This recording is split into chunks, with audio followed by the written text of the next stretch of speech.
Welcome, traveler. Pull up a chair and listen to the tales of Exandria. For those first-time listening or who don't know, this is a Dungeons & Dragons 5th edition campaign played using the Tal'Dorei Campaign setting. As for the rest of you, welcome back. Last, we left our troupe of adventurers preparing for an evening of unknowns. You all went to the Market Row to shop for some basic supplies. However, Sophona decided to go alone to investigate the meeting spots with your criminal contact.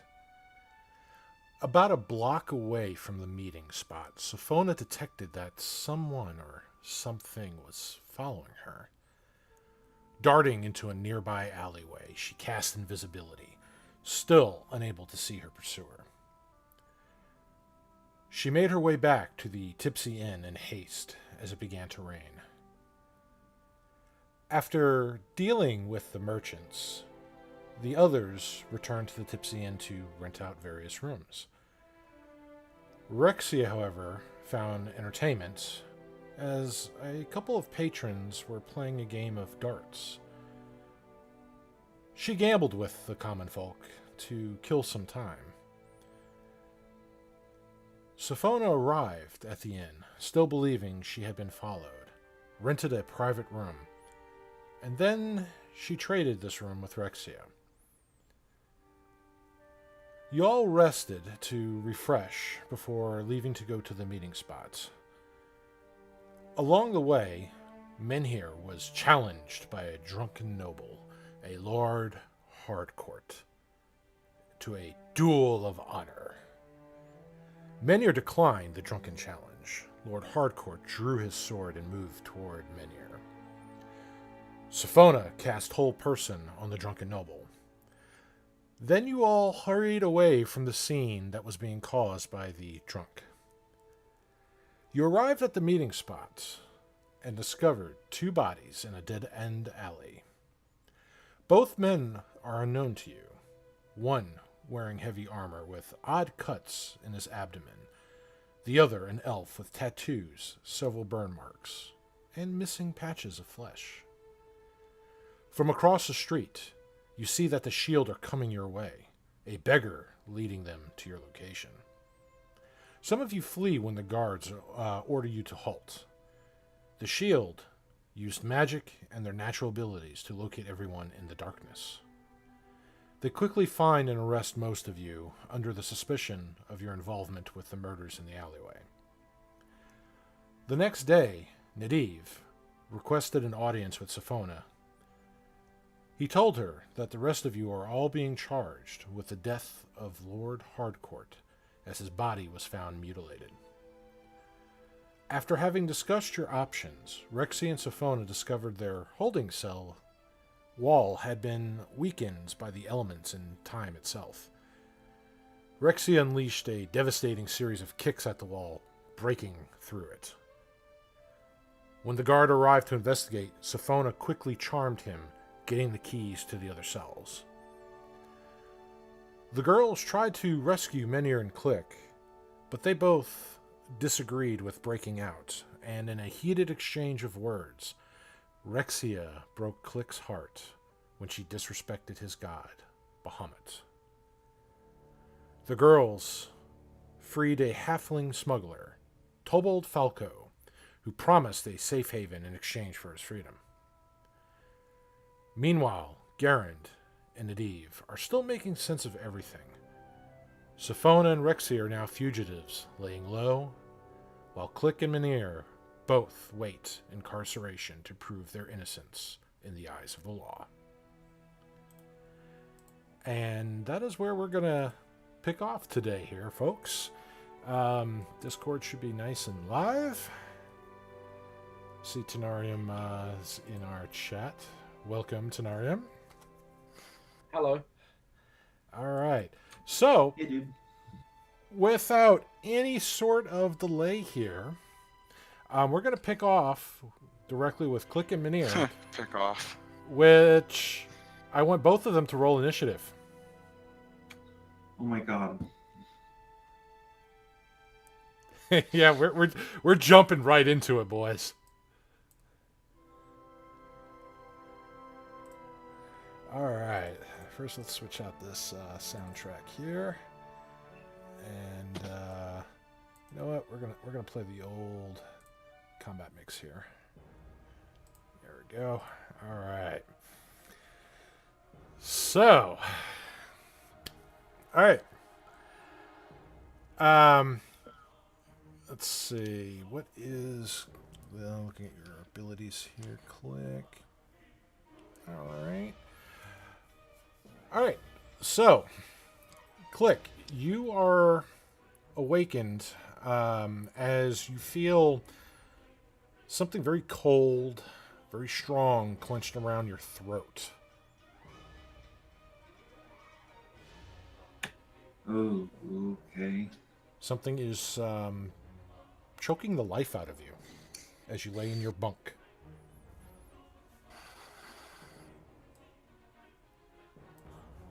Well,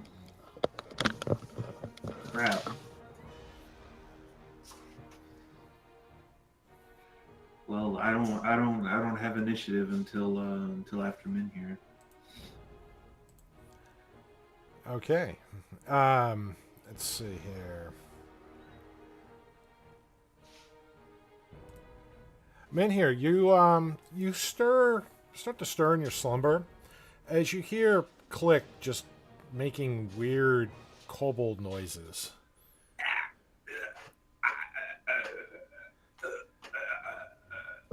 Look fucking over. What the hell's going on?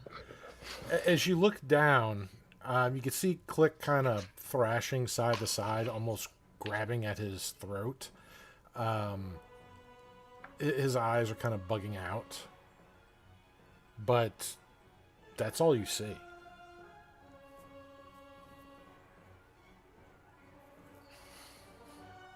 There's nothing there.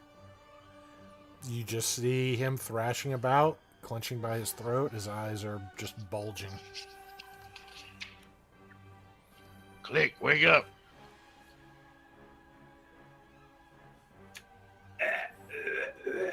He's pointing towards the figure.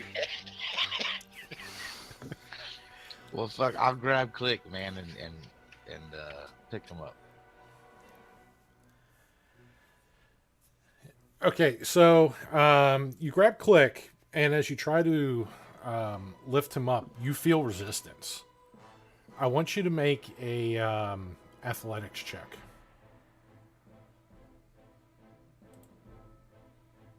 Toil. Okay.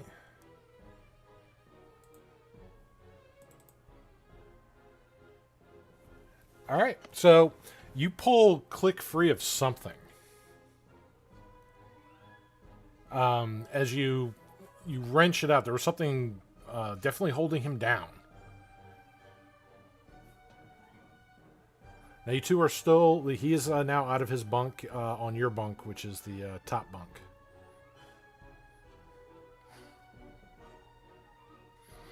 Guards, what the fuck? Something crazy going on in here. All right, so Menhir, you're shouting for the guard, and you've used your action to pull Click free of whatever was holding him. Let's see, what else would you like to do? Well, I can't perceive an enemy, so I don't know. Move away. Move to the bars, I guess. Okay, so you're jumping off the cot, and you're moving to the cell doors. As you look down, Yep. the row of cells there, all the other cells have been pretty much emptied out. The only other prisoner that was there was the halfling, which was freed. And since the devastation in the wall over there, they haven't really loaded any other prisoners there. They've already kind of loosely bordered up, but they haven't reinforced anything there, so it's not really ready to be used yet. So you're through the only ones in this cell block. Now, as you look down the hallway, you see a guard slumped in the chair by the main cold steel door to this cell block, and he's just kind of limply laying in the chair.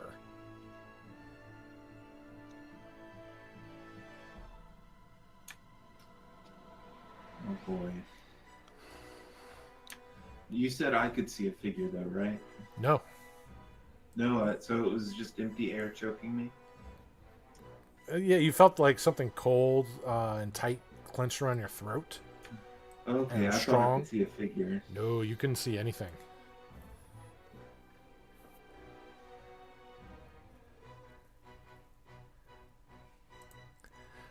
All right, so Menir, does that end your turn? Yeah, I did an action and moved. I can't do nothing else. Okay, just making sure here. As we go on to Click. Now you're on the bunk where Menir was at, that top bunk.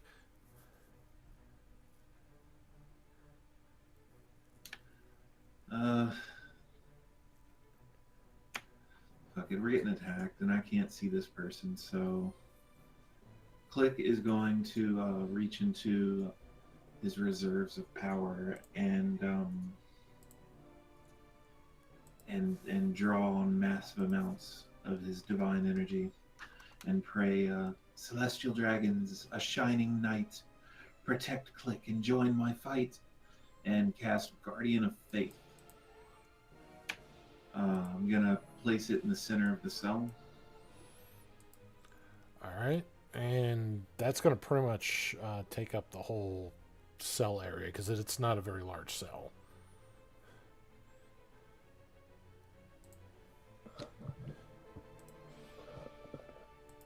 Okay, let me just see the triggers on this.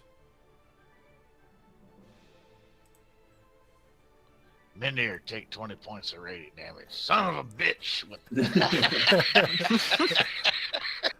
No, it's any creature hostile to me, so it wouldn't affect you. Right. That's on the first time on his turn. Saving thrower takes 20 radiant. On a failed, or half as much. All right. So you start calling the power Bahamut, and this spectral, almost like a half dragon, forms in the cell. Just large, hulking half dragon humanoid figure is there. Almost looks like it's wrapped in kind of like a half plate and celestial chain. Has its own little like shield and sword, and it just looks like it's ready to kick someone's ass. All right. What the hell is that? Is protection.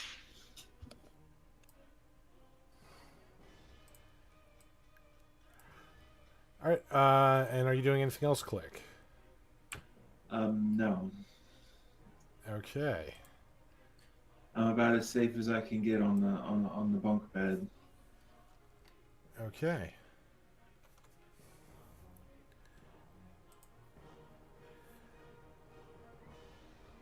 All right. So this entity is going to have to make a dexterity saving throw. It's at the start of its turn. It is DC 15. It failed, so it takes 20 points of radiant. I'm marking it on here.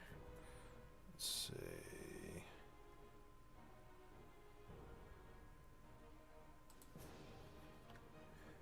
All right. And so as soon as you kind of,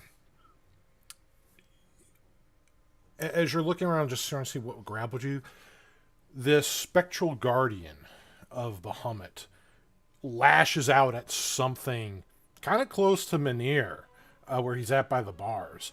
And for a brief moment, you see this like flash go off. Makes a very faint, wispy outline of a humanoid figure before it just vanishes after the strike.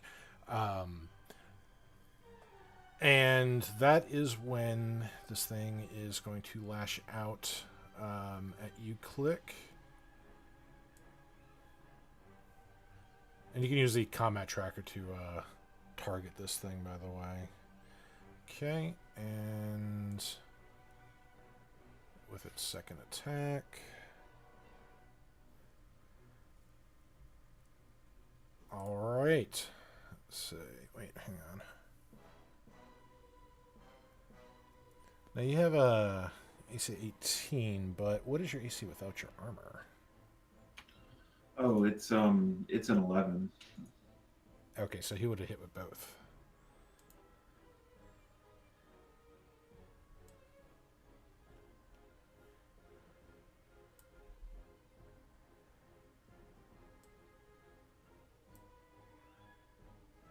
So you feel these almost mallet-sized cold fists just pound into your sternum and then again into your chest, Click.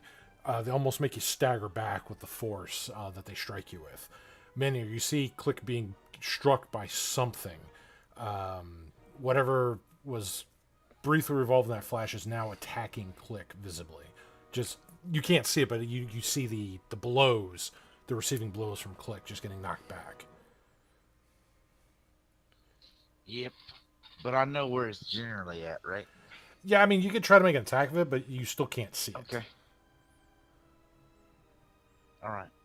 So you know there's something there there's it's not supposed to be there, but then there's also this large half dragon creature, spectral creature that's also here, and it's just, he's a little bigger than you. He's kind of intimidating looking. But that will end that thing as a turn here.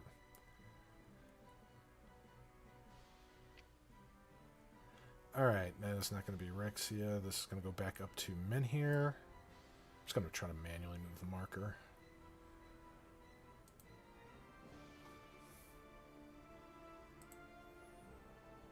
Alright, Menhir, it's your turn.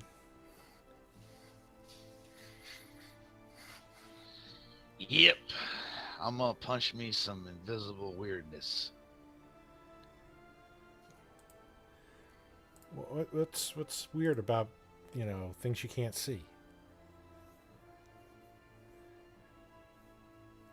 There's nothing weird about that at all. Racist.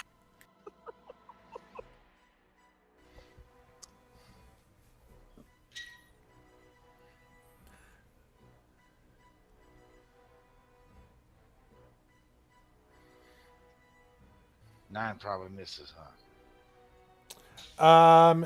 Yeah, 9 is going to miss. And remember, you can just drag your dice on the combat tracker and it'll auto-target the thing here. But yeah, you just barely hit on your first one. No, I rolled it twice because it's disadvantaged because I can't see it. Okay, well, if you, yeah, So because I you didn't drag it twice on. and missed both times. Yeah, if you drag it on, it automatically applies the disadvantage. So, all right, so you start swinging out, and you feel like an unnatural blowing of kind of like air current in there with you as you're trying to like whiff your fist by, but you don't make any contact or anything. You put a lot of your weight behind it, and just nothing. You hit air. You go again, thinking like, all right, maybe he's over here, and you try to punch again, and your fist goes out, not connecting anything. You don't know if it dodged it to the side or ducked, but you're just swinging wildly in the air right now. These wild haymakers. Yep, that's all I can do. All right, and let's just try to. There we go. Click. So I can't target him with a spell, right? Not even dispel magic. If the spell says you have to see the target, no, you can't target him. If it doesn't say that, then you can cast away. Well, it says choose one creature, object, or magical effect within range. It doesn't say anything about line of sight. Nope. So that is a magical effect. So if that is indeed from a magical effect, you could dispel that. All right, dispel magic. All right. No effect. No. So when you do that,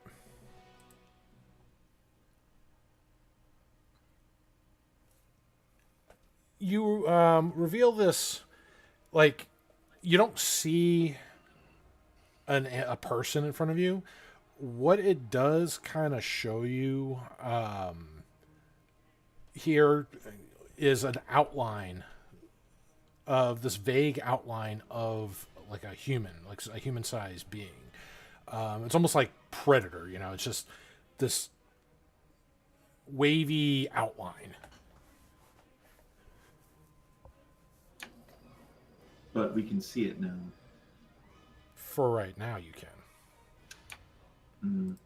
Okay. Well, I'll use a bonus action and healing word myself. All right. Wait. Okay.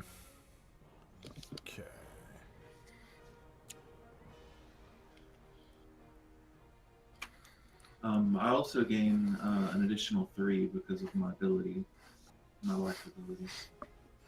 All right.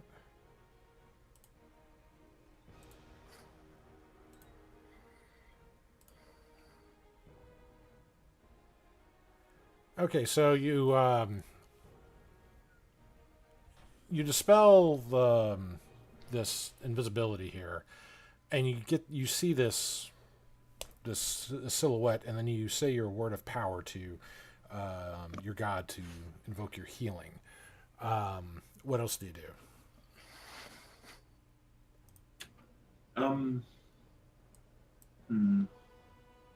If I move, he'll just get an attack of opportunity on me. I guess I'll stay there. All right. And is that end your turn? Yeah, that ends my turn. Okay. All right. So this is going to have to make another dexterity saving throw. All right. I believe that succeeds. Yeah, DC 15. So I'm going to take 10 damage from. Oh. There we go. And with that, it is going to swing out wildly at Minair here, since right now it's being seen.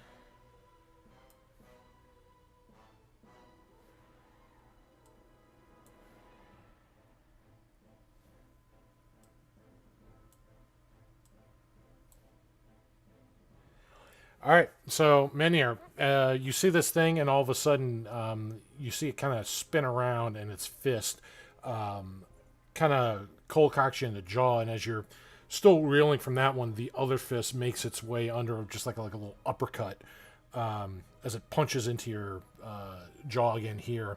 This time, you kind of bite your lip a little bit from the impact. You stagger. Things packs a pretty decent punch, whatever it is. Yeah. But yeah, it is still there. It is still fighting wildly against both of you. But it's your turn, Menhir.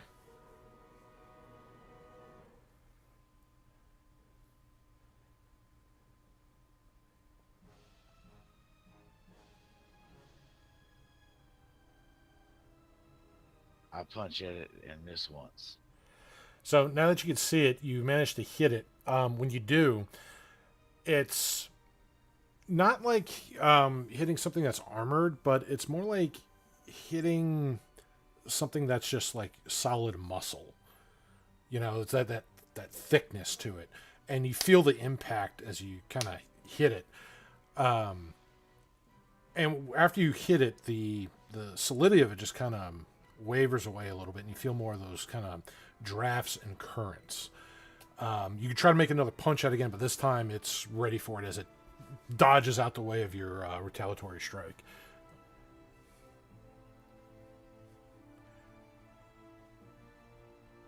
Yep, I'm done. Can't do nothing else. All right. Click. Can I still see it? Right now you can, yes. Oh, okay. Good. I'm going to cast Toll the Dead. Okay.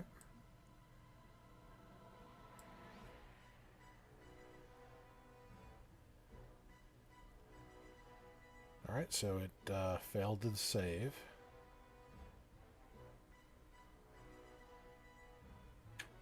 And as a bonus action, I'm going to healing word Minhir. That's He'll get an additional 3 to what I roll.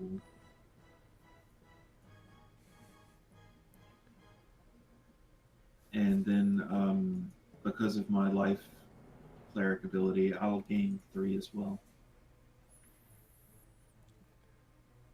okay. All right, and as that ends your turn, Click, as you when you cast the Toll of the Dead, the cell is filled with this strange funeral bell-like chimes. The thing just kind of grabs what you assume to be its head as the sounds get louder. Not uncomfortably loud for both of you, but to this thing, it's just ear-bleeding loud. And then after a moment, it just kind of shakes its head, refocused, hands kind of back up, ready to fight. Okay, good. All right. That's it for me. All right, so this thing is going to go back to going after you. Now, this thing, when it does this, you see that... It needs a deck save still. Yes. And...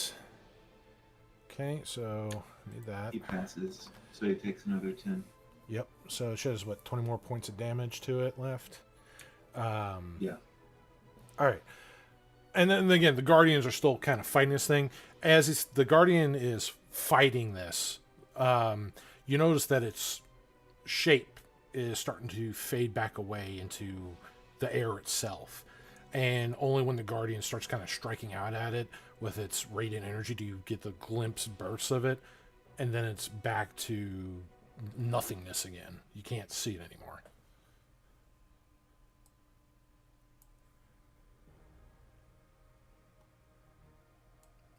And it will focus on you, Click.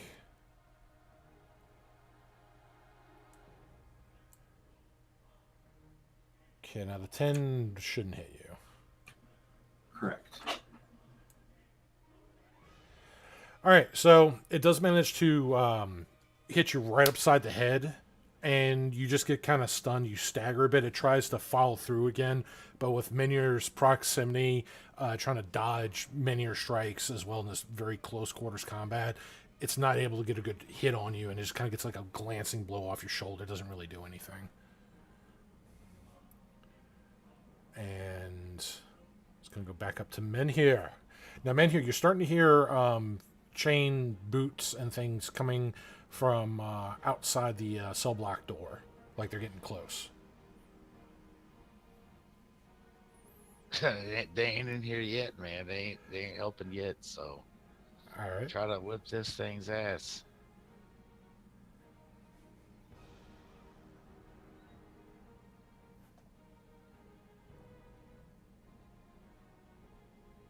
Now remember, it is you do have disadvantage on these attacks. All right, so let me roll 2 more times, or do disadvantage on this next Yeah, one. just do disadvantage on the next one, because you definitely hit it once. Miss. Okay, so looks like you did 5 damage on that. Okay. All right, so yeah, and as he kind of misses, does a glancing ball for Click, you see your opening, and you just come down hard with your fist on it. Again, hitting that solid impact point, like just you're hitting, somebody who's conditioned their body for fighting over years. It doesn't quite hurt your hand, but it definitely, you feel that resistance. And you go back to try to do another one, but not being able to see this entity makes it hard, and you hit something, but you don't think it was something vital on this creature, like maybe it was part of its form, it was kind of blocking your attack.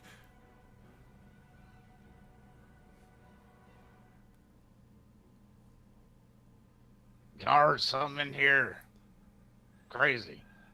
That's all he yells. All right, you hear the Click as it's your turn. You hear the banging on the door. They're shouting at the other guard there, who's just laying in the chair. Joe, wake up! Joe, are you okay? And they hear the shouting coming from yourselves, but the guard's not responsive, and They're trying to get through the door here, but it is your turn, Click. I'm going to cast spell magic again, so the guards can see him when they come in. Okay. All right. So you begin to start casting your magics again, and you release this word of power from your Lord Bahamut. And as you do so, again, almost like a stiff breeze goes by and washes away whatever is camouflaging this creature, whatever is causing it to be completely unseen, is now washed away, and again, leaving just that chameleon-like blur of a humanoid figure.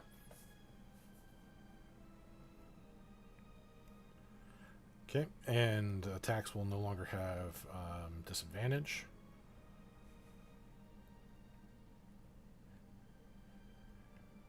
All right. What else are you doing, Click? Is Minhir very damaged right now? Nope. His ego. That's about it. Okay, then I'm done. All right. So this thing has to make another dexterity saving throw, which it fails, which will do the final 20 damage as the guardian of Bahamut's faith deals one more blow, just coming down.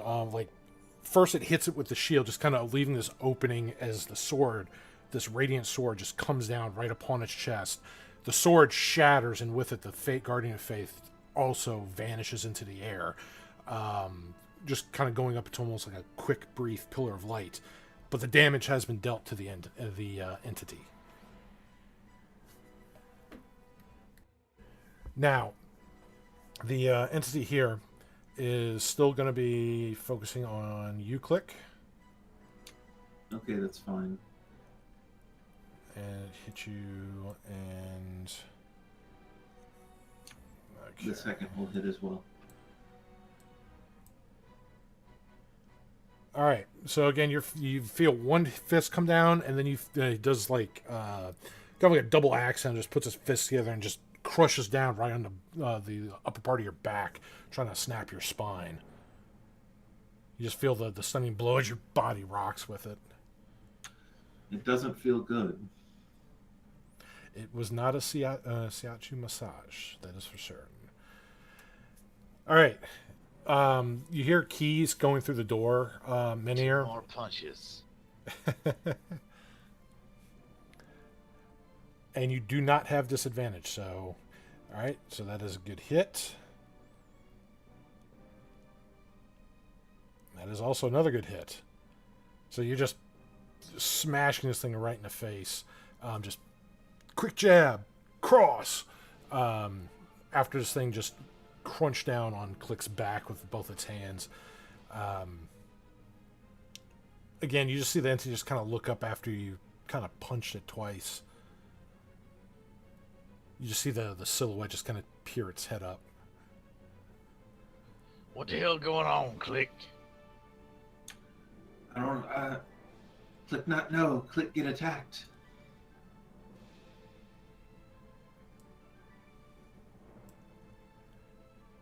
All right. If that ends your turn, we'll go on to Click. Yeah, I can't do nothing else, bro. It's all right. Okay, so the guards are at the door, right? Yeah, the guards are they're opening the door. They're trying to come down the hallway here. They just haven't moved yet. All right. Well, I'm a little bit in trouble, so I'm gonna blow a second level cure wounds on myself. Okay.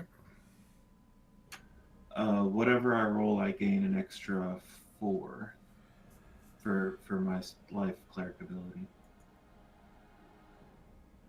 Oh. All right, so 20, huh?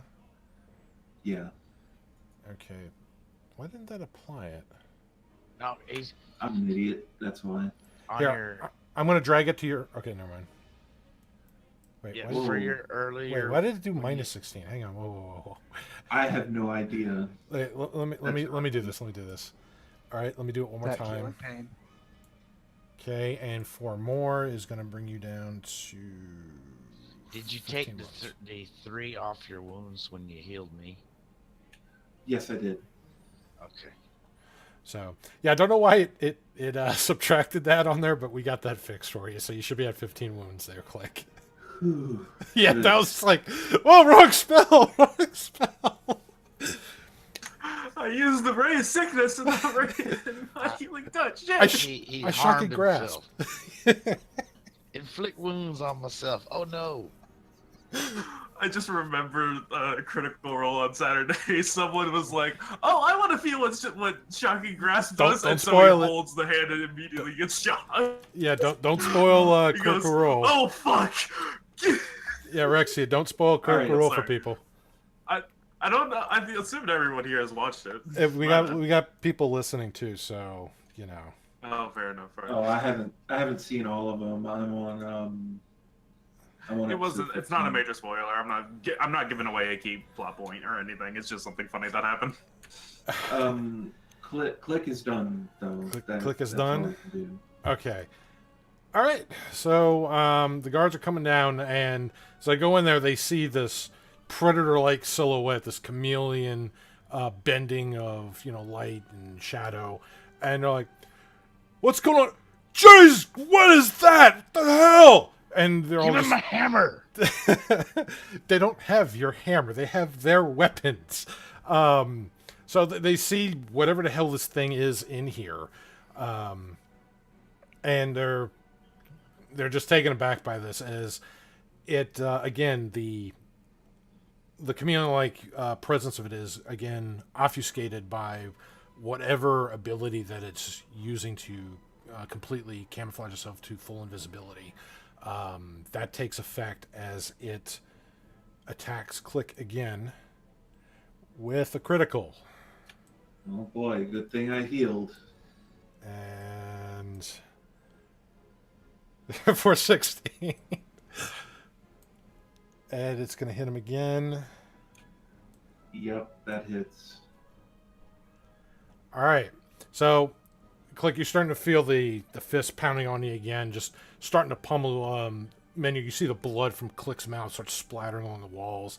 The guards are trying to get the cell open here.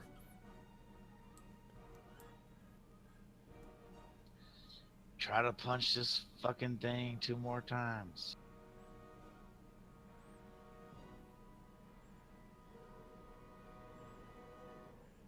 Is it invisible again? Yes, it is invisible again.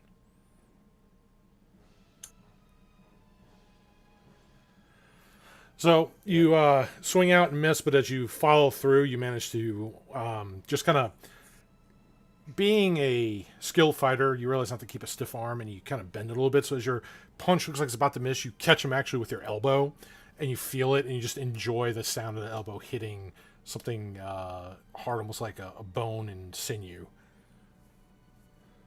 Just enjoy that feeling, like you hit it in the face or whatever. It's the weirdest damn fight I ever been in. Is what's going on in his head. It's weird. All right, and what else will Menhir be doing? I can't do that. I can't help Click, really. I can't do anything else. I could throw up another Guardian of Faith, but that would mean not healing myself, which I definitely need to do. No, for sure. Heal yourself, dude. Plus, never mind. We'll talk about it later. But heal yourself. All right, level 3, cure wounds. Okay, make sure it cures and not inflict wounds. That would be very bad at this time. See, we just learned Click is a dyslexic spellcaster. Since it was level 3, that's 5 extra from my life cleric ability. Okay, so that's down to 20 wounds. Already got it applied. All right. I think there is a way to apply that to the spell, but I have to look at the configuration with that. I don't like it. I'm gonna bonus action healing word myself as well. Okay. I hate to be a rules cruncher, but you can't do that, brother. You can't? Why not? It's bonus action. No, but anytime a spell is cast with a bonus action, the only other spell you can cast Cantrip. is a cantrip. Oh, okay. I didn't know that. Then I guess I'm done. All right, Click's hanging in there. Now the guards get the cell door kind of open, and one of them goes rushing in towards this entity here, and swings and gets a natural 1. Hmm. Yeah. Good job. Good job, guard. It's way to go. It's proud guard, proud shield, Turst right there.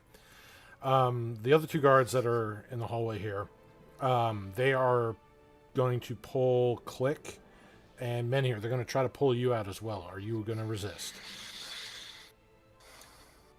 Click will not. Menor will say, "Get Click out of here and get back. Y'all inept guards are gonna get killed. Let me fight this damn thing." That's what he says. All right. He goes to fight it. Make an athletics or a acrobatics check, as one of the guards is going to try to grapple you and pull you out. 22 And athletics check. going to fail miserably with another natural 1. These are the best guards. Wow, they're making stormtroopers look mighty elite. Holy crap.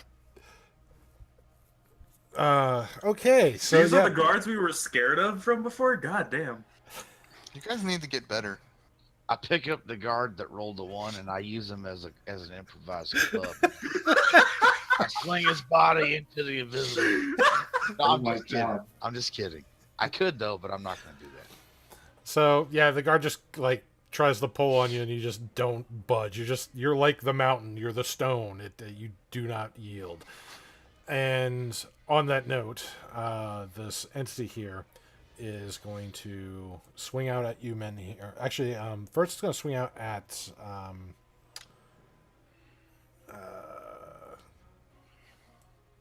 Click here as a reaction. Let me get that on here. Okay. That will hit my AC exactly. All right. That's on you, Click, and on Men here. And its other attack on Men here.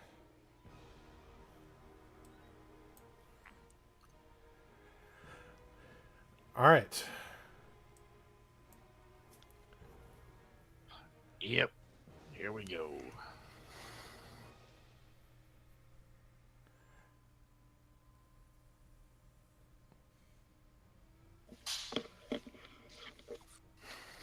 Two misses. Okay. Get you back, start- dummies. You're gonna die. That's what he tells the guards. All right. Saying it's hard. Click. You're out of the cell. You're in the cell hallway. One of the guards still kind of has you by one of your hands. His sword is drawn, pointing toward the other, the cell interior. Well, Guardian of Faith is only a verbal component, so that is going to happen again. Okay. That will be my last 4th level spell slot. All I'm right. So kind of running low. you summon forth the same spectral like entity, this shimmering half dragon in plate and chain with shield and sword, and the guards are like, "Oh my God! There's another one!" And they're just like freaking out.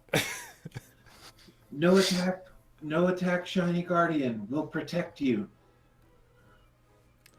All right, and let me roll the guards here real quick because they go right before this thing. Men here, one of them is going to try to pull on you again. This one does much better. The other one missed the thing, and you still beat it. 25. Yeah, it rolled a 15 with bonuses, so you do beat it out. So you're still standing tall. It's just like they're trying to drag you out, and you're just like, no, you're not moving. However, The entity is making the dexterity saving throw and got a natural 20. So it only takes 10 points of damage. And as such, it will also invoke its fly, and it will move out through the cell here. So, all right. You feel a kind of like a rushing wind move by you men here, heading towards the kind of going through the window to your cell. Yep.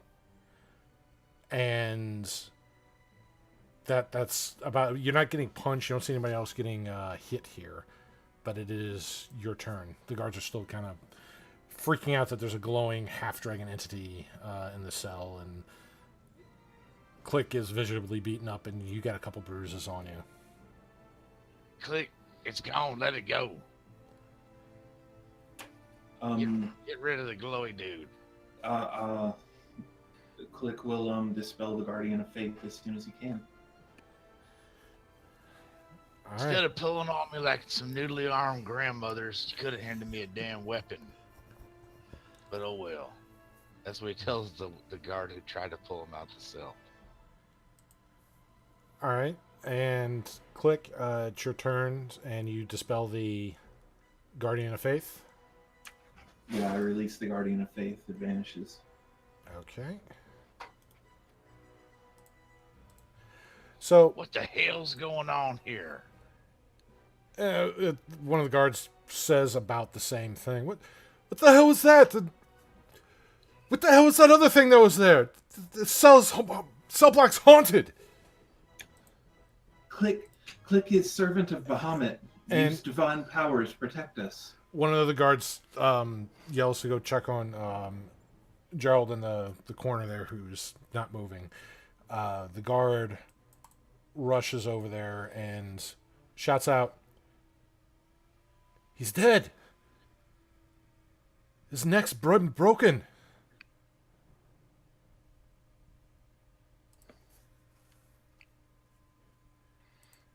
And the other guards just kind of try to assess what's going on. They escort you to another cell out of the cell block here.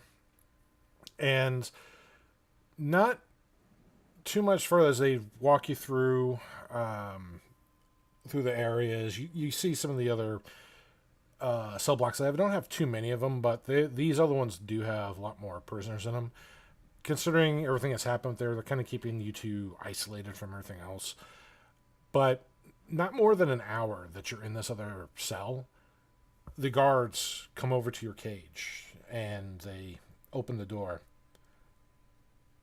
"You two, get up. You've been bonded." How long has it been? It's been about an hour, so you can take like a short rest during the time that you're in the Also, cell. I would do that. Yes, I will. I need to spend some hit dice. Specifically why I said an hour.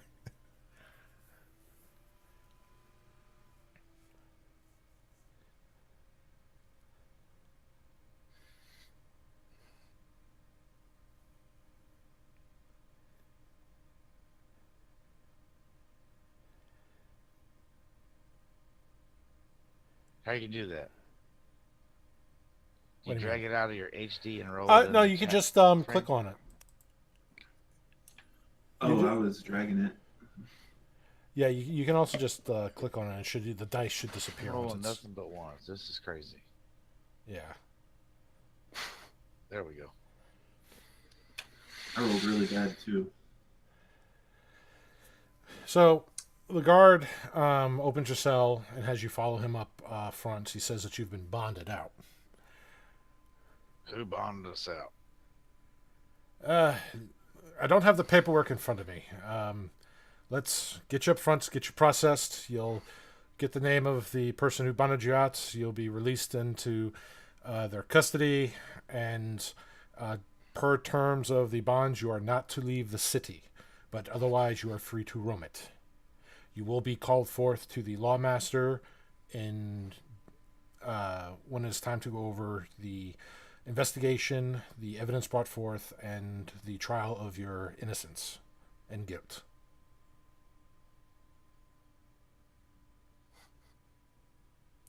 So they bring you up to a little, almost like a little locker room thing where there's a half wall with a kind of a cage bar set, and the guy up front starts reading off your names.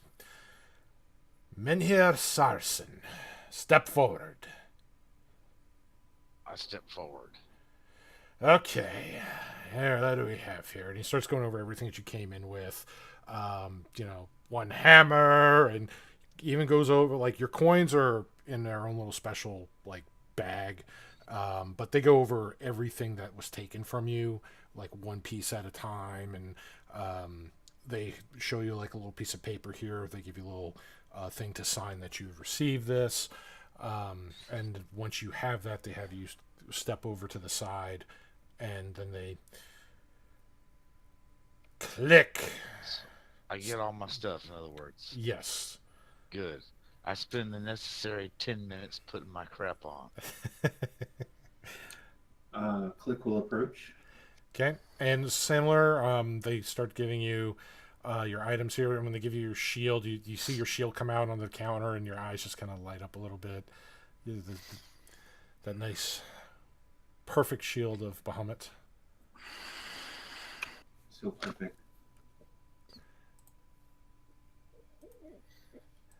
So, with that, again, it goes over all your items, gives you a list to sign, and once you do that, they escort both of you over to, like, this main area, and behind the other doors, you see Nadiv just kind of waiting as they go over the terms of your bond release.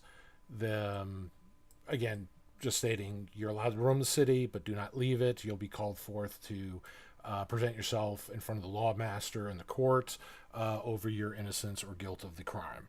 As long as you understand this, bond has been paid, and you are released into Nadiv's custody.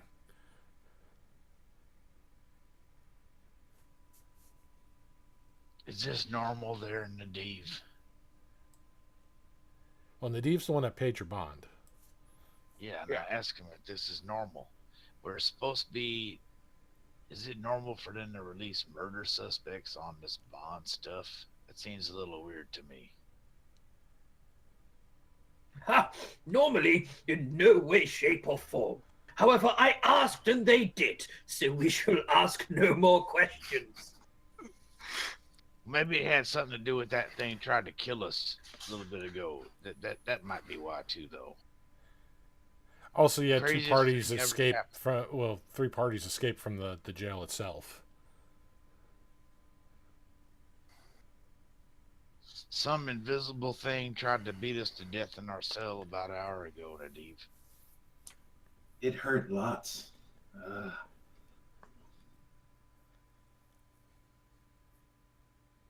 Why was something trying to attack you?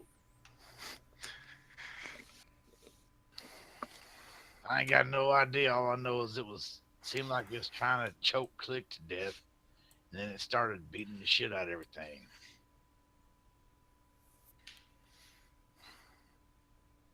It's like fighting the wind.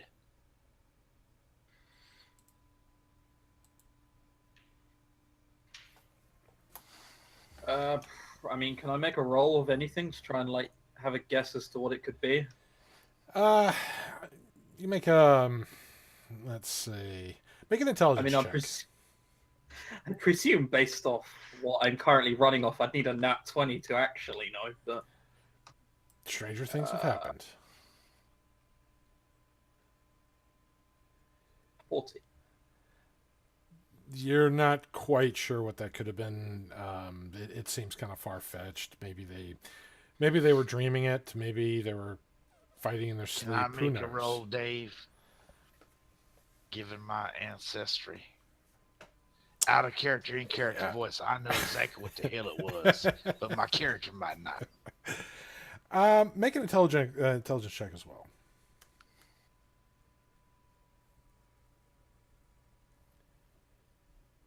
Natural 19.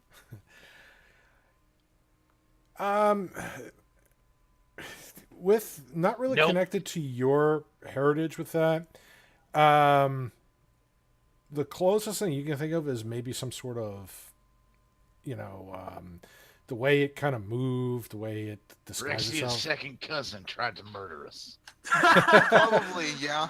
I Yeah, mean, probably. this is news to her. She doesn't know that she has cousins. She could. came back to finish the job. She came back. Stephona cast invisibility. She came back trying to murder both of you. How did you know? So that was their plan all along. All along.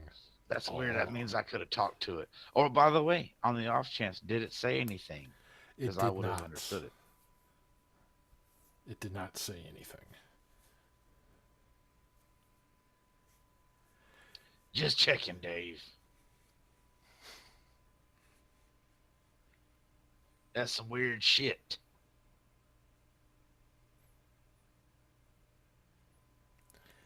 All right. Well, you're in the main receiving area of the constable here with Nadiv. Both you and Click are on bond, so you have. Are the 3 guards who were there in, mean the, bail? in the area Because or of- no? A bond is different than a bail. So the 3 guards are not there. Oh, okay. I was going to have a short conversation with them, but they're not here.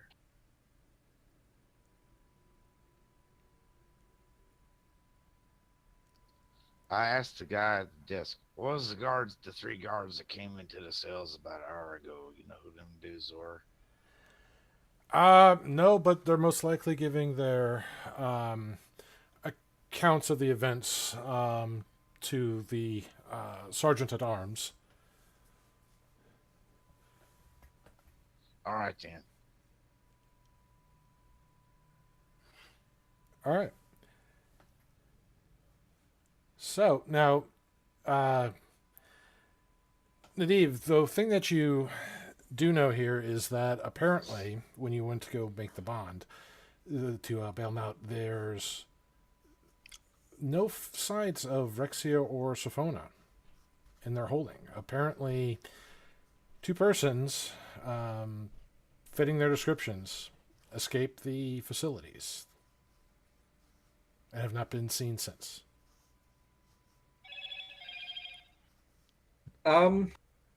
Nadiv's got a call. His That bat was my phone's phone ringing. going off. That What is was my phone. I know whose fucking ringtone that was. Would I have an idea where Sophona would have gone? No clue. All you know is she made a break for it. And again, somebody fitting her description and Rexi's description were seen fleeing from the cell.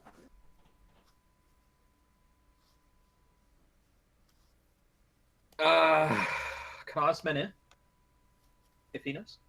Yeah, the ladies got impatient on being in jail, I guess. So they busted their asses out of here and ran off with some idiot little shit that they picked up in the jail too. I don't even know his name. That was a mistake, I say, but hey, who am I to judge? Did they say where they were going to? Nope. They said some shit about proven innocence, working on the outside, and us working on the inside. And I was like, yeah, look, I'm taking a nap. So that's pretty much all I know about it. They do bad things. Yep, I think it's pretty stupid, but that's just me.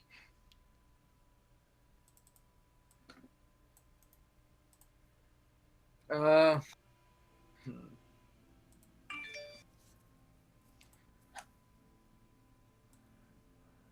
I think we best find them, don't you? That'd probably be a good idea, but Ain't this the way the laws of this place work? Fucked up as it is, I don't even know. Maybe they charge us with aiding fugitives if we find them. I have no idea.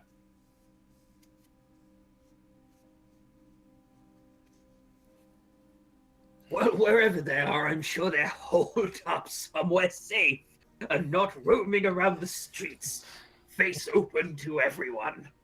Rexy, let's roam the streets. I was going to say, there you are, Dave. I did your foreshadowing for you.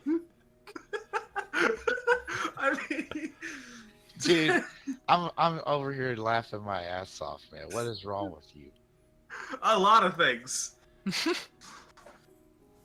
I mean, that's totally not something that happened.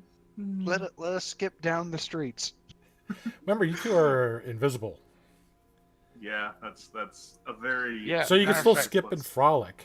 That's an excellent question. We're not going to. How I think you should. how Yeah. long No. from when Skipping they and frolicking escaped? is a good plan, I think. How long from when they escaped to when we got attacked in our cell, Dave? Oh, hours. So it was the same day, though. More like the next The next day. the next morning, yeah. Oh, okay. So this is kind of like a Tarantino where like things are kind of chopped up because we have to do like Yep. 3 or 4 different stories and kind of merge them all together how they tell the same tale. So, Yep. all right. Ooh boy. Now, so Nadiv,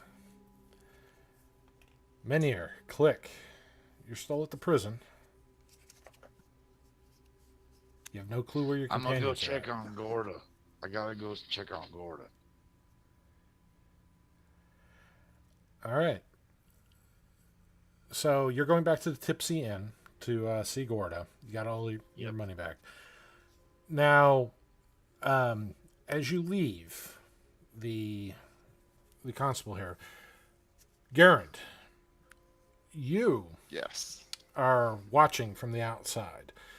During the conflict, you kind of did a Batman. You ran right away from the guards that were incoming, and you were pretty much going rooftop to rooftop, using your survival to stay alive and to stay hidden during their sweep of the area for any other people involved in the double homicide. The ancestors guided me for my safety. And since then, you've been kind of looking about, trying to see, other weird things in the area. You haven't been able to pick up too much, and you've been basically trying to keep track of your companions. Especially since you heard about the jailbreak. You didn't see the girls leave.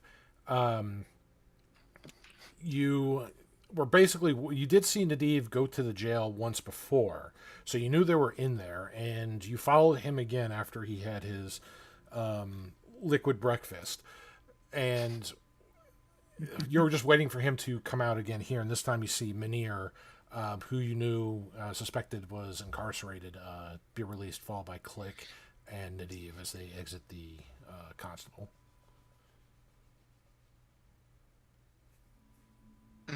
So I walk up to them and say, "Greetings, friends. It is good the ancestors have sought to free you." Ain't you convenient? Disappearing right before arrest, coming back right now after we walk out of there. Where'd you go anyway? The ancestors guided my escape. I bet they did. You seen Sophona or Rexia? I have not been able to attain their location. No.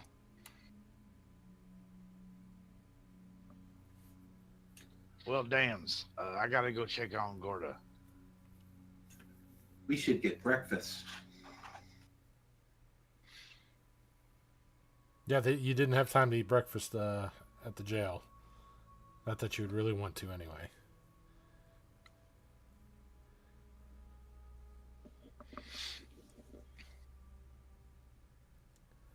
All right, so does everybody go back with Menhir to the Tipsy Inn? Sounds like a plan to me. Yep.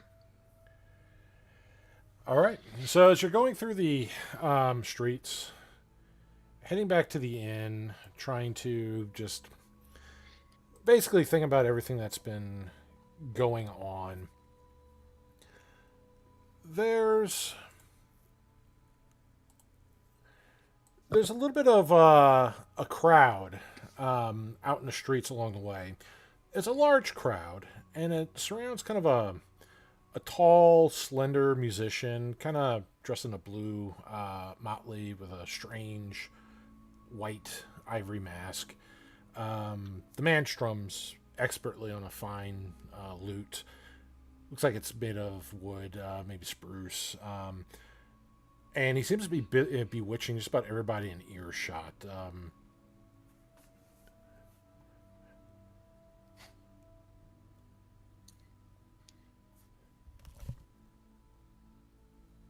What do? Do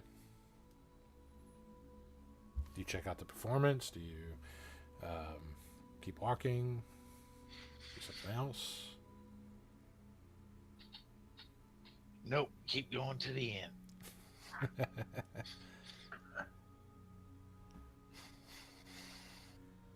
I ain't got time for flimmery. All right. What about musicians? Click, Nadiv, Garand?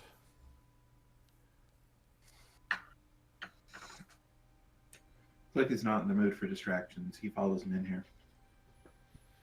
Okay. I guess I'll stay with the others. All right. So as you're brushing past, you hear, people also taking opportunity since there's a nice crowd gathered. Some of them are spreading words of their faiths. There are other musicians kind of joining in with this man in the white mask. People are chattering about the recent murders and the supposed jailbreak that happened the other day. But you push past the crowds, determined to go get a good meal and to check on poor Gorda. And as you do so, you see, coming up in the distance, the Tipsy Inn and the makeshift blue tent covering that is Gorda's stall. There's not a large crowd outside the Tipsy Inn, but there's patrons. You can see people going in and out of there. Some people starting their day.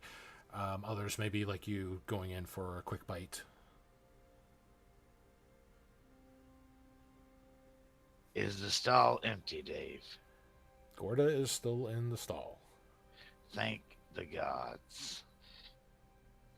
I go pet Gorda. And as you go up to Gorda, Gorda sees you and does her little blaring trumpet greet to you, waking up everybody around the block. Yeah, girl. It's good to see you too. You're so loud all the dang time. Another trumpet Sorry. blare for the elephant.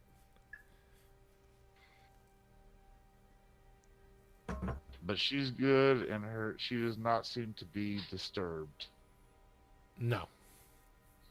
Awesome. I mean, there's like some kids kind of gather around, like looking at this elephant, this creature that they've never seen before, and some of the kids are kind of daring the other kids. I dare you to go over there and touch it. And it's like, no, you go touch it. I double dare you. And and Gorda just kind of moves, and when she stomps down, just from her just moving around normally, they get kind of startled and they jump back. I'm tempted to tell her to get one of the kids. That'd be fun. No, then I'll be back in jail. She'll be killed. Well, remember the last time she went to get somebody, she snapped their spine. So Yeah, that's true. But the time before that, she picked Click up, so it depends. fair. Yeah, she don't know y'all kids. Be careful. She's pretty big. She's dangerous without even trying to be. So you might not want to get too close to her. And the kids She just don't see mean this no harm. giant Ganassi telling them to warn them about this giant elephant, and they just look up at you with this wide saucer-like eyes, like, "Oh, you big." Y'all want to see something cool? And they just Yes. slowly shake their heads, like, "Yes," like, "Uh-huh." He looks at Gorda and says, "Gorda, up," and that has her pick him up. All right, and her trunk kind of scoops down and wraps around you and just lifts you up, and she kind of hoists you up on the back of her shoulders where it meets the neck. And the kids are still wide-eyed, like, "Oh." Yeah, pretty cool, huh?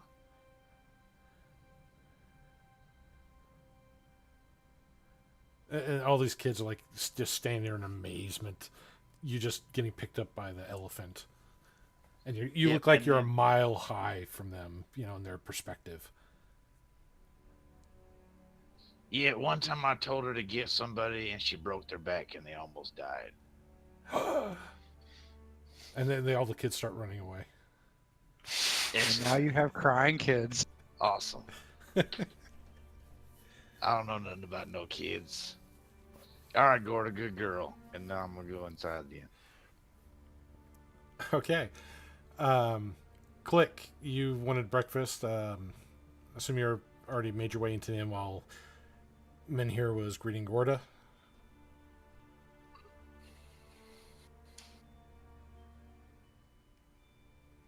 Click.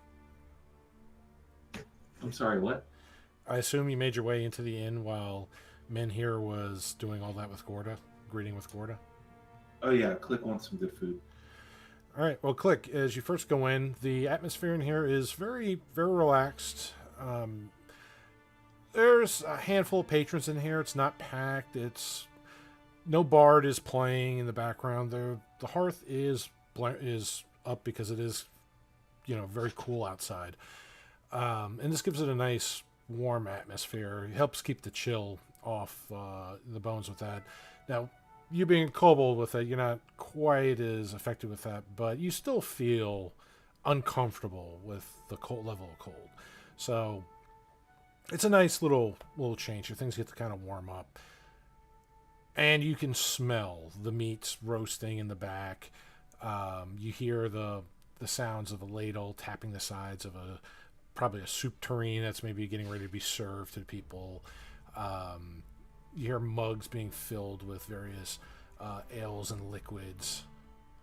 They're being prepped to be delivered to everybody. It's so good compared to the food that you had to eat in the past few days. Your tummy almost grumbles just as the smells fill the air. Nice. Click will go and sit up at the bar. All right. So you hop up on the bar. Well, sit up at the bar. And as you notice, there's a dwarven woman working the bar today.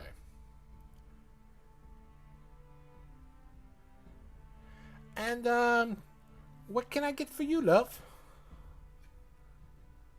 Click wants hot food, cold drink. Best have. All right. I like your style.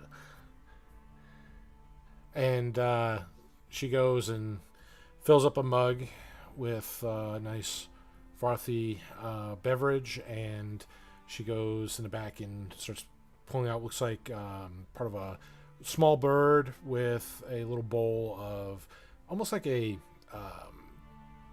hot meat soup, almost like a beef stew. Sounds nice. And she places that before you there.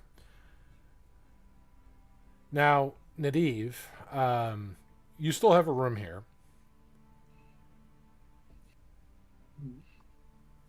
And you've been here drinking and trying to gather your senses for everything that's been going on. You can't believe how badly things happened when they went to go meet their contacts and they all got arrested.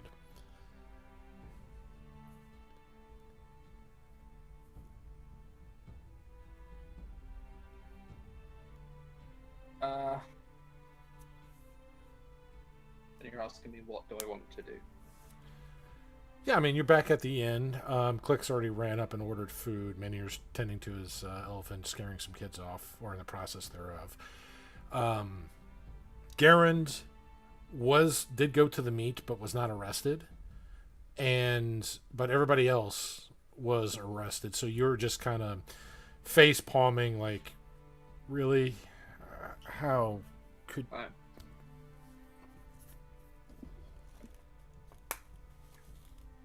Um,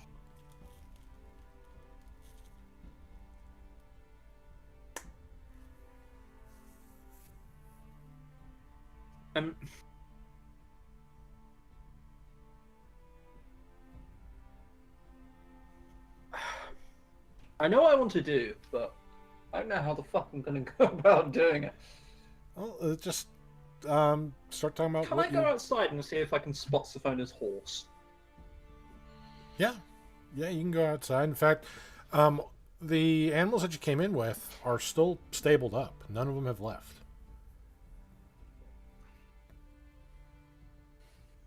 So Sophona's horse is still there. Yes. Does it have any supplies on it? Just what it had when before everybody made their trek to the midnight meeting. So it hasn't gained or everything in it. Yeah, nothing's really changed on what's been packed with. Gord has still got all the stuff that Menhir packed her with, but otherwise that they've remained unchanged. They've had untouched.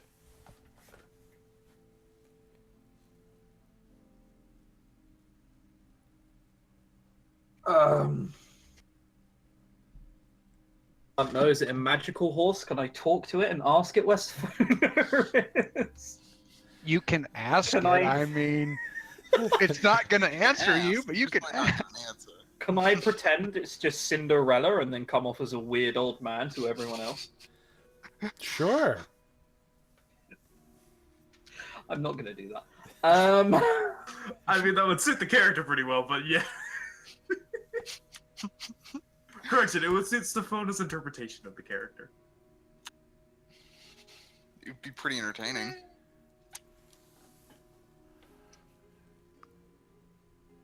Well, what about you, Gary?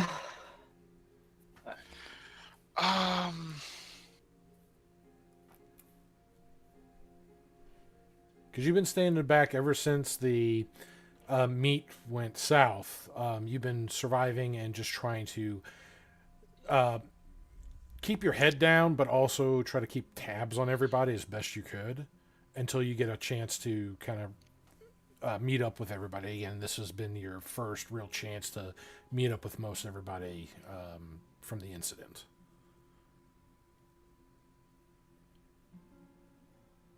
Okay. So,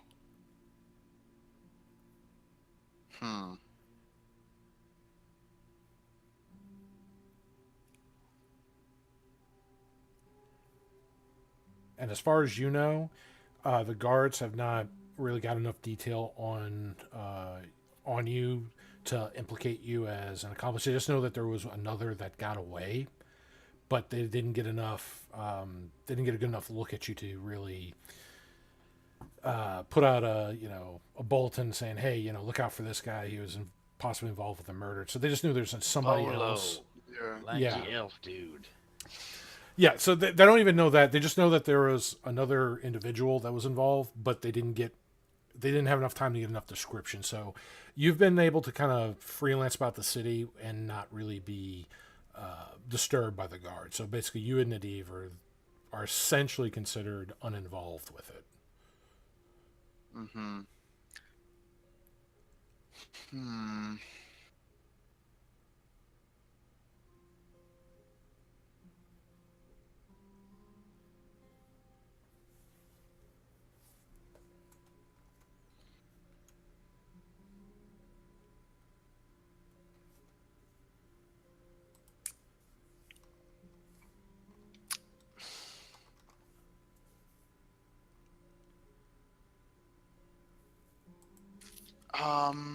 I guess I will maybe go out and try to see if I can find any information. Might ask around, see if anyone's heard about Rexia and Symphona and their jailbreak. I don't know how it's gonna work out, but we'll try it. Okay. All right, make a investigation check. Oh boy, with my Did 8 you- intelligence, Did you go into the? That's a nat 20, dog. natural 20. Okay. Did you go into the tavern and ask Click or me about it, or no? Well, I overheard that you didn't know anything other than.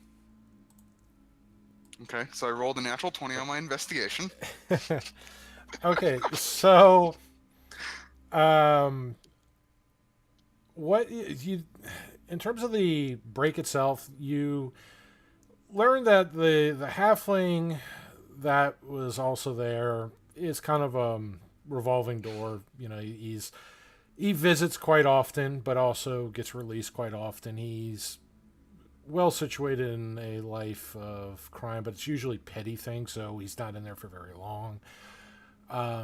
So it doesn't seem like he's the murdering type, like he's gonna, flay your friends in an alley somewhere, because they trusted him and they didn't know any better. So doesn't make you feel any better that they're with another, practiced criminal, but a little bit on him.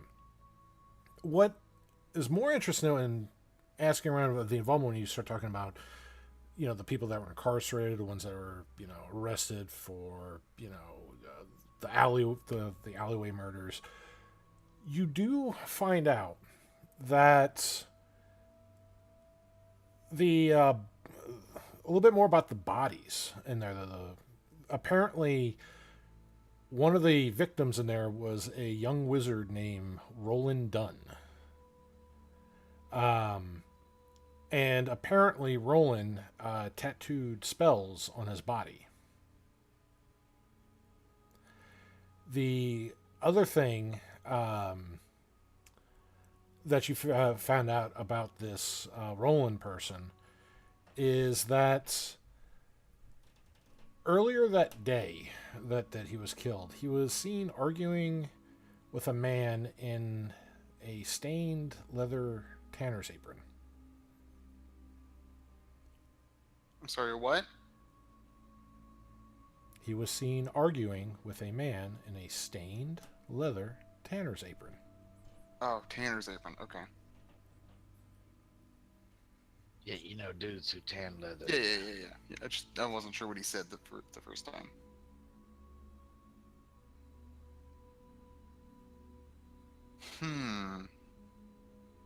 But you didn't get anything else on like the other gentleman that was there. Just on that one that had the burn marks. All right.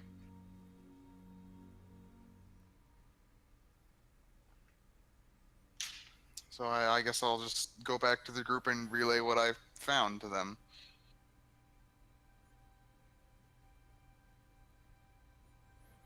All right, you head back to the Tipsy Inn. By this time, and there's inside and stuff. Yeah, you'd definitely be inside by this time. Pigging out. Ordered a gallon of ale and a side of beef. Pigging out. All right, so the little buxom dwarf hostess starts bringing you out all the food and placing everything on the counters. Just the whole countertop is like this buffet of food. Most of it for Menier, but this like little corner section is where Click is just chomping away at the bits on everything that he was brought.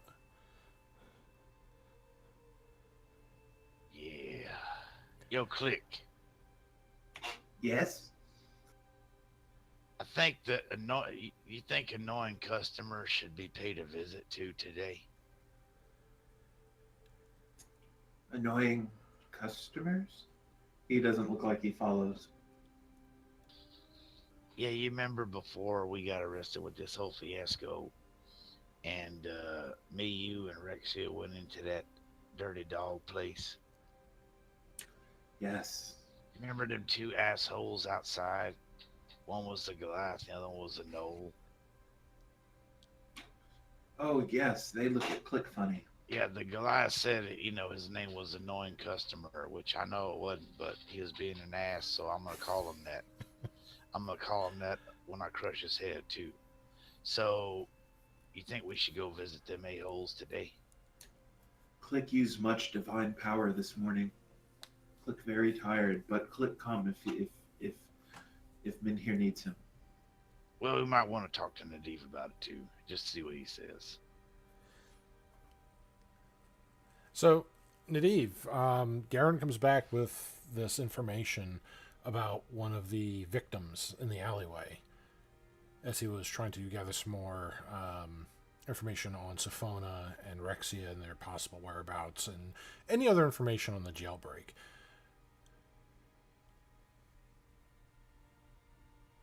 Right. Well, the problem is before we progress any further, I'd like to try and at least try to find Sophona. It would seem likely that they escaped with a gnome. It would seem likely that Halfling. if we can find halfling, right? If we could find him, then we might find them as well. Yeah, his name's Tobald, but that's the only thing. I didn't mention that earlier, but that's his name.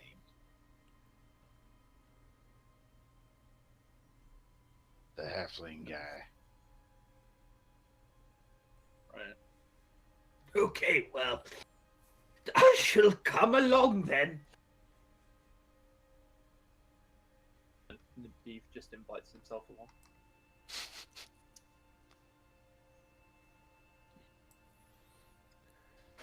All right. So,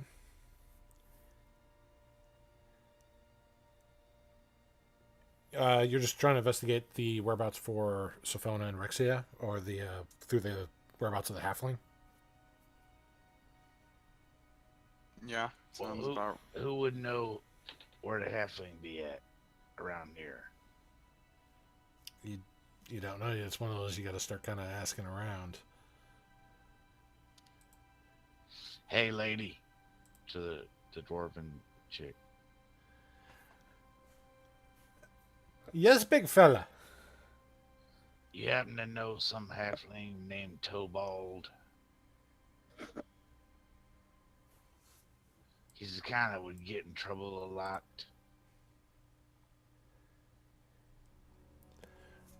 And she starts describing him with his, spiked hair. It's kind of spiked off to the side a little bit. She describes it down pretty much down to a T. And that's a small town, because that sounds like him. Yeah, and you tell him he still owes us 10 gold from that last mishap he had in here. He ain't a friend of mine. He's an idiot. But he might know where some people I know are.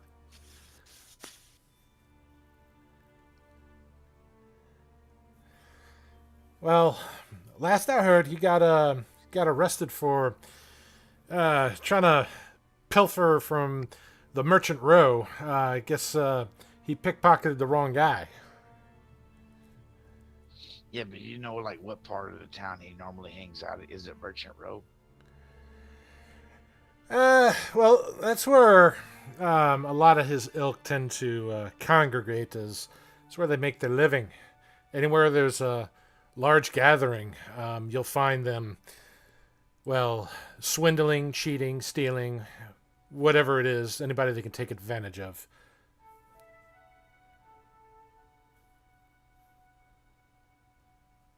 So he's one of those thiefly type folk.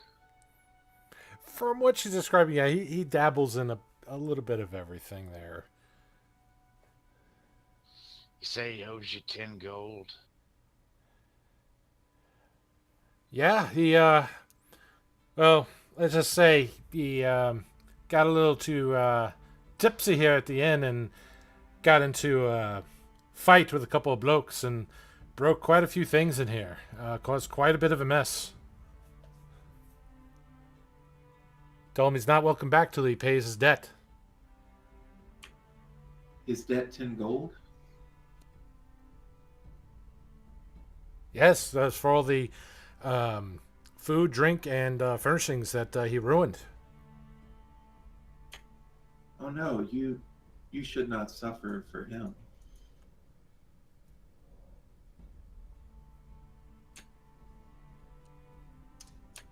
Click pulls out 10 gold and pushes it across to her.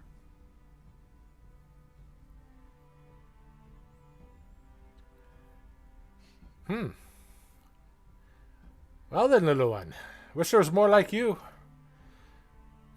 Well, he better watch his P's and Q's when he comes in here next time. We're not going to put up too much more of his little antics, but... No, hold on. Don't let him in. Click didn't clear his debt for his exoneration. Click did it because Click's a nice guy. I'll probably get Click's 10 gold back from the dude, but I would suggest not letting him in here anyway.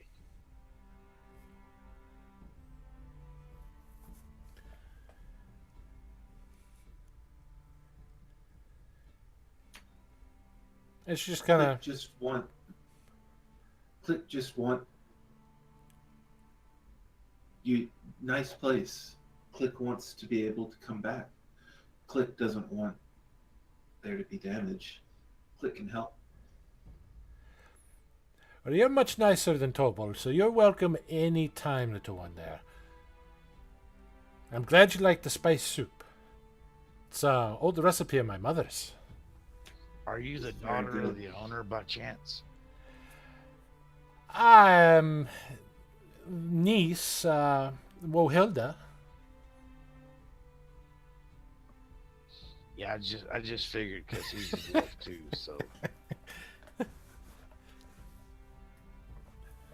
Your things are clicking in Minier's head now. The rust on the gears are breaking away, and they're starting to pull the cogs now, starting to turn. Well, no, the owner was a dwarf. Yeah. Yeah?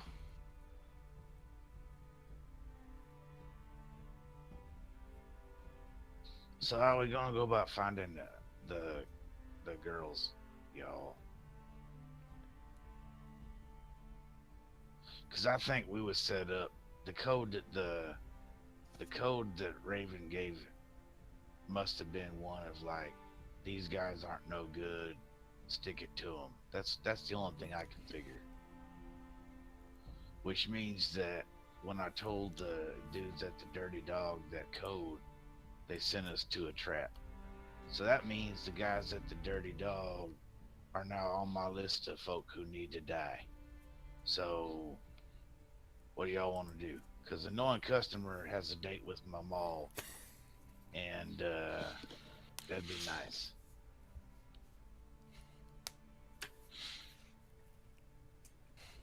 Click not smart, but Click will help as much as can.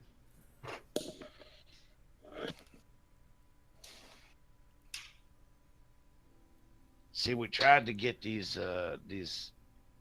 sons of bitchin' drug dealers the smart way already, and it landed us in prison. So now we're gonna have to do it the bloody way, where we kill every damn one that's associated with it, and work our way into the leader, and then crush his head too.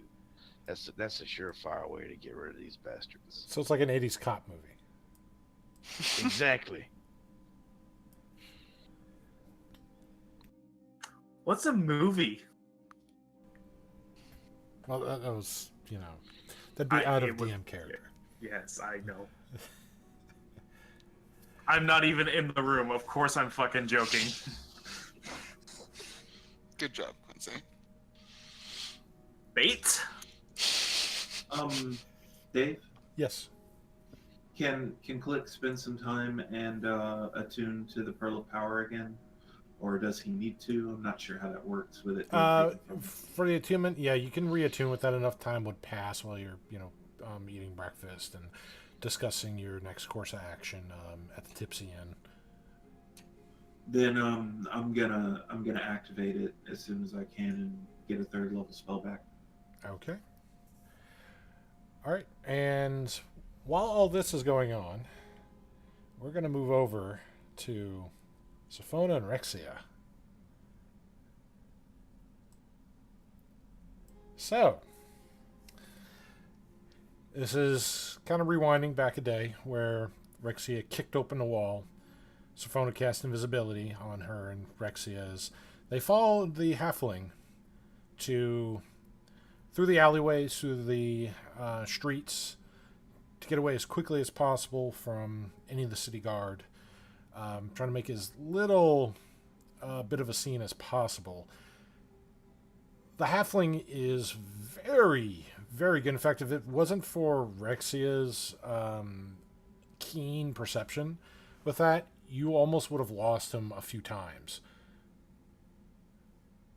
So, but going through the city, he eventually takes you to this alleyway where there's like a little cellar entrance and there's a lock on it. And he starts kind of patting himself like, blast! Don't have my picks. Any of you have no, of course you don't. No, go ahead. Ask, do I have stuff from jail?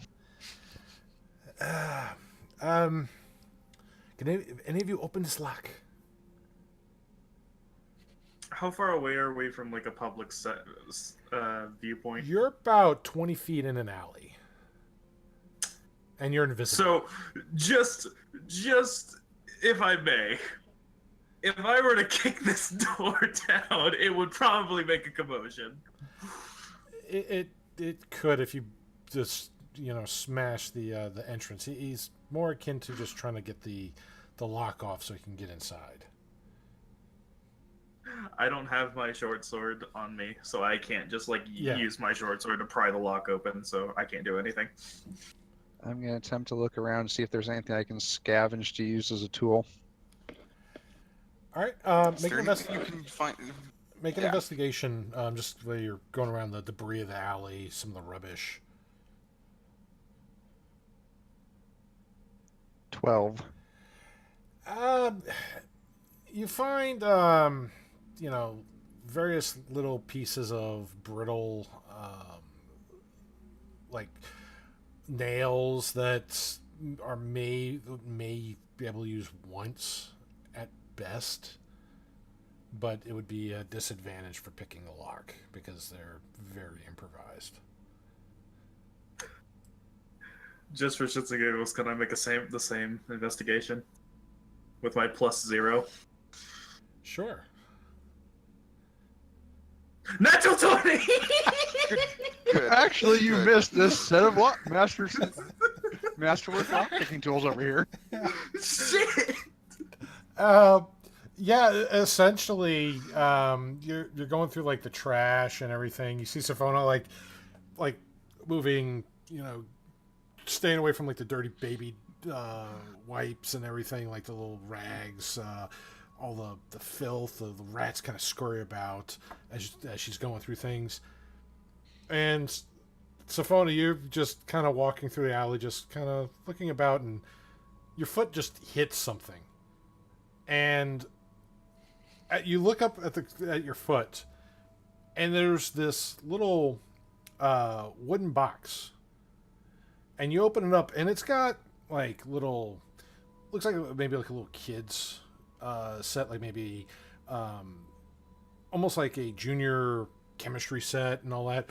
But as you go through it, it's got this little folded cloth in it, and inside is got these various little files and sharp little bits that it looks like a starter set for like a locksmith or maybe somebody who's trying to build like watches or other mechanical clockwork.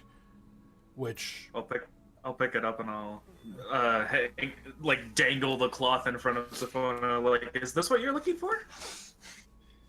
Is what I'm looking for. I'll give you the cloth so you can actually see it. Oh. Impressive. I did not think you were so talented. It was just... You must have manufactured this when I had my back turned. Sophona pulled it right out of her ass.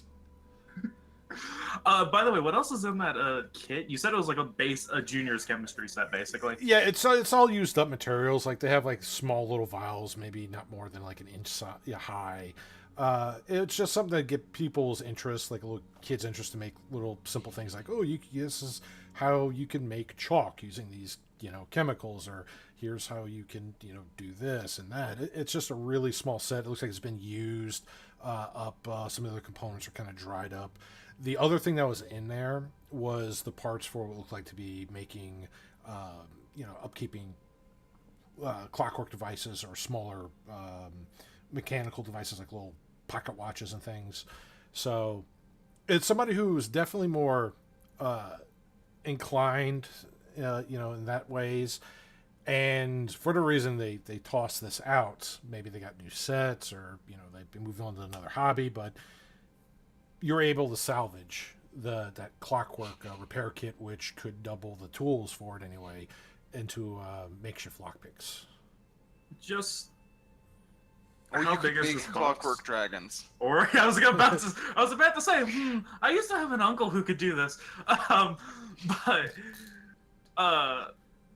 They all feared. I his don't army have of my clockwork backpack. I don't dragons. have any of my items, including my backpack. Nope. Is there anything around here that I could use as a backpack, a temporary backpack, anyway? There's like little bits of dirty sacks, like potato sacks and things that you can kind of make like a makeshift, holding for things, but it's not going to be as good as a backpack. You're not. Well, obviously, but I will do that because I take a mild interest in this, and I would like to keep it just in case something inside could be useful. Okay. But you gave it to me. I gave you the lockpick. I did Not not the give you kit. the box. Yeah. He didn't give you the remains of the junior chemistry set. We were going to make some drugs together.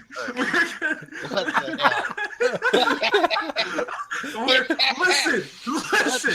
Just because we escaped jail together doesn't mean we're going to turn to a Jesus. life of crime. Good This is God, the weirdest man. prequel to Scarface I've ever Will seen. you stop? Will you stop, dude? Wow. You're I'm just killing- I'm just gonna use the potato sack and take the box and have it in there. I'll some reason- make a little strap so I can have it around my shoulder. Okay. For some reason in the tavern, Click just feels sad.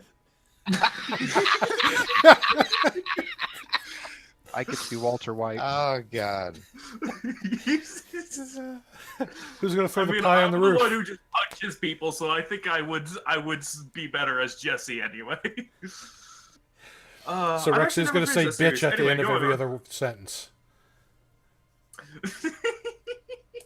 I'm Okay. keeping this kid, bitch. I- I need to finish that series. I've never finished it. Anyway, Good series. I'm attempting to open the door. All right. All right. So make your dexterity roll with the your proficiency bonus with the toolkit. Alrighty. So here it goes. Dude, that's like the best example of a nat 20 creating plot 19. device. There happens to be toolpicks here. That's awesome. Try to give a little something extra for the nat 20s, and also I do the reverse for nat 1s, but not completely crippling things. Just if I rolled a nat one, my invisibility would have been broken. Shit. yeah, it would have been like something like you stepped on a nail or something, and yeah, Oh well, she wears boots. still they can have nails that go Fair enough. an inch too high. Anyway, Fair enough. but the 19 there, you start fiddling with the lock. The halfling's kind of looking about the alley, just kind of be a lookout, and you feel the tumblers going, and you almost have it, and then you think you're about to lose it, and all of a sudden you hear click, and the weight of the lock kind of drops down. It is unlocked. There we go. Don't ask how I know how to do this. I'm not asking, but we need to go. We need to go. We need to be off the streets. And he kind of pulls open one of the doors to the cellar and hops in. Now it is dark inside there. Well, I was thinking we would just walk down the street skipping. Well, if you feel that's the best course, I'm coming down. I'll follow. So, going in there, just trying to be as quiet as possible, feeling around because there's nothing's lit in here. Torbold starts feeling around, and you each kind of start bumping into things. Well, Sophona, you can see what's going on. It's like a storeroom for maybe a tavern or an inn.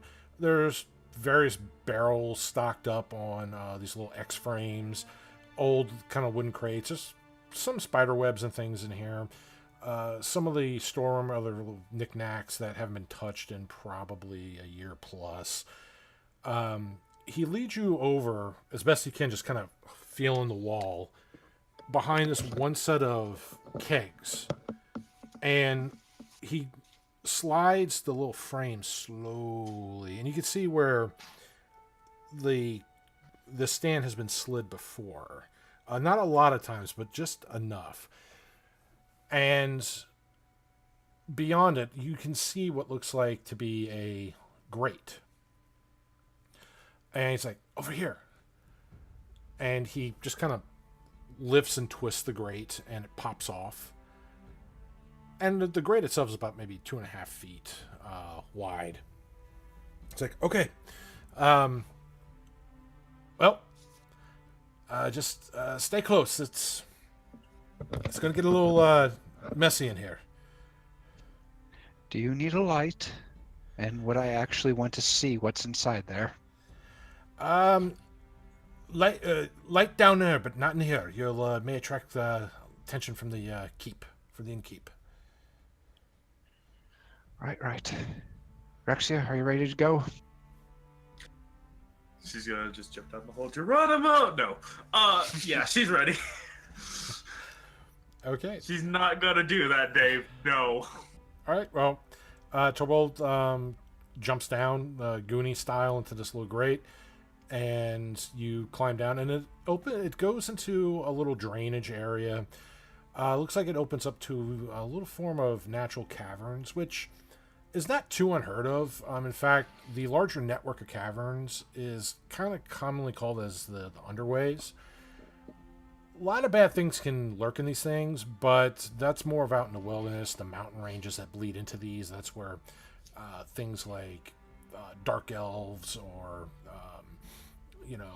other abominations and things that just live in the darkness, that have lived in the darkness their whole lives, dwell. And these network of caves can lead to these things, but a lot of times they're just natural drainage that lead to rivers or outflows to other areas. And he seems to know this one here. Like, he knows about it. And once you get in, what are you using to light up? I'm going to grab Rexia's belt again, because this worked out great the last time. I'm going to make sure you don't. I will hold out the potato sack, but no, you're not grabbing my belt again. Fine, I will cast light on the potato sack if that is what you want. I thought you were going to say burning hands on the potato sack. No, I need that. No, I need that. Okay, so you cast light on the the sack, and it begins to glow. Let off this light. You kind of hold it up when it just kind of loosely flops because of the kid inside. It's almost like a cloth lantern as you start showing about.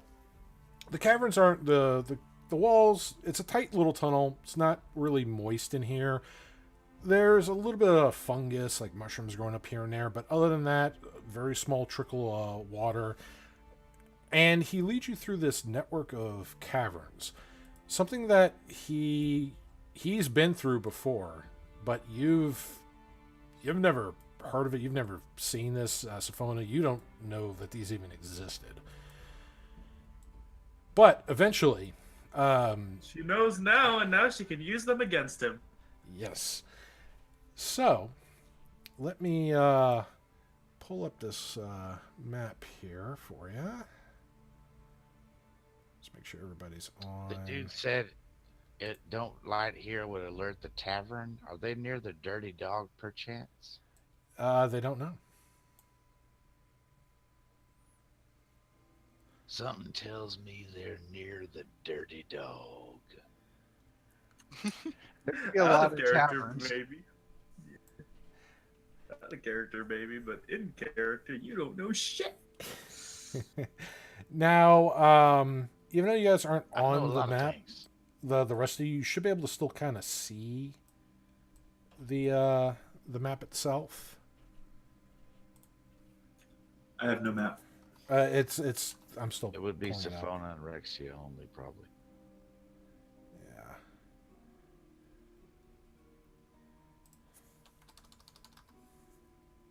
We're persona non grata right now. You two are being choked by air at this point, so. This is true. I'm working out how to sell dried fruit at an exorbitant markup. Also true. Yep. All right, so this should be sharing Sure. here. Let me make sure that the stream can see this.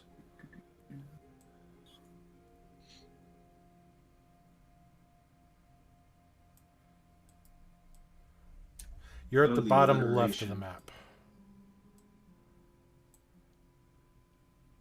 While this is going on, hey, this looks. On a side note, I will ask Tobalt, does he have? Never fucking mind. That was a stupid thing to ask. Never mind. You know, you didn't really ask it, so you don't know. No. Yeah, it was a stupid thing to have. If I would ask it, it would have been stupid because we all just escaped prison. I will make the same sarcastic comment to you too, Rexia.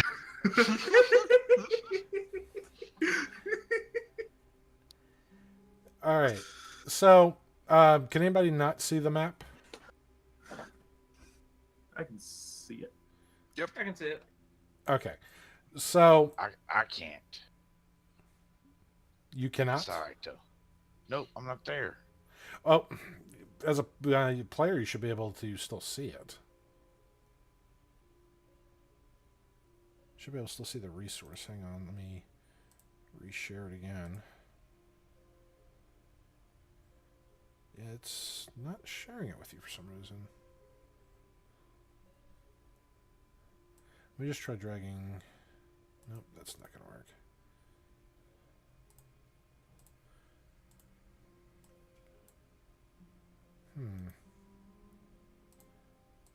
Weird. Yeah, because I'm seeing everybody it's shared with, and it's not sharing it with me Well. for some reason. Yeah. My fantasy grounds acts funny. That might be it. It might be hesitating. All right. Try searching for a map with the name Turst in it, and it's going to be a very big map name. There's a lot of T's. Yes, a lot of T's. Proceed.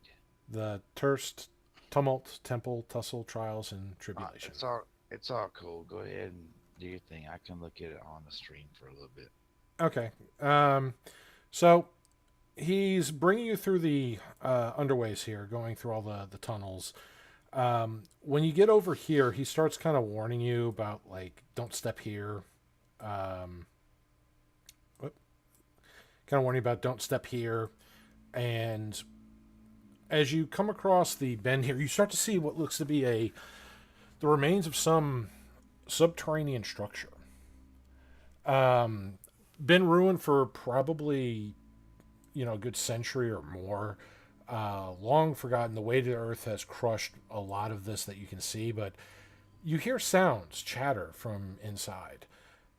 And as he goes in, he stops by this little store here, And across the way, it's a little makeshift, almost looks like cell bars have been converted to separate the back stockroom with a little opening where this merchant, who is a gnome,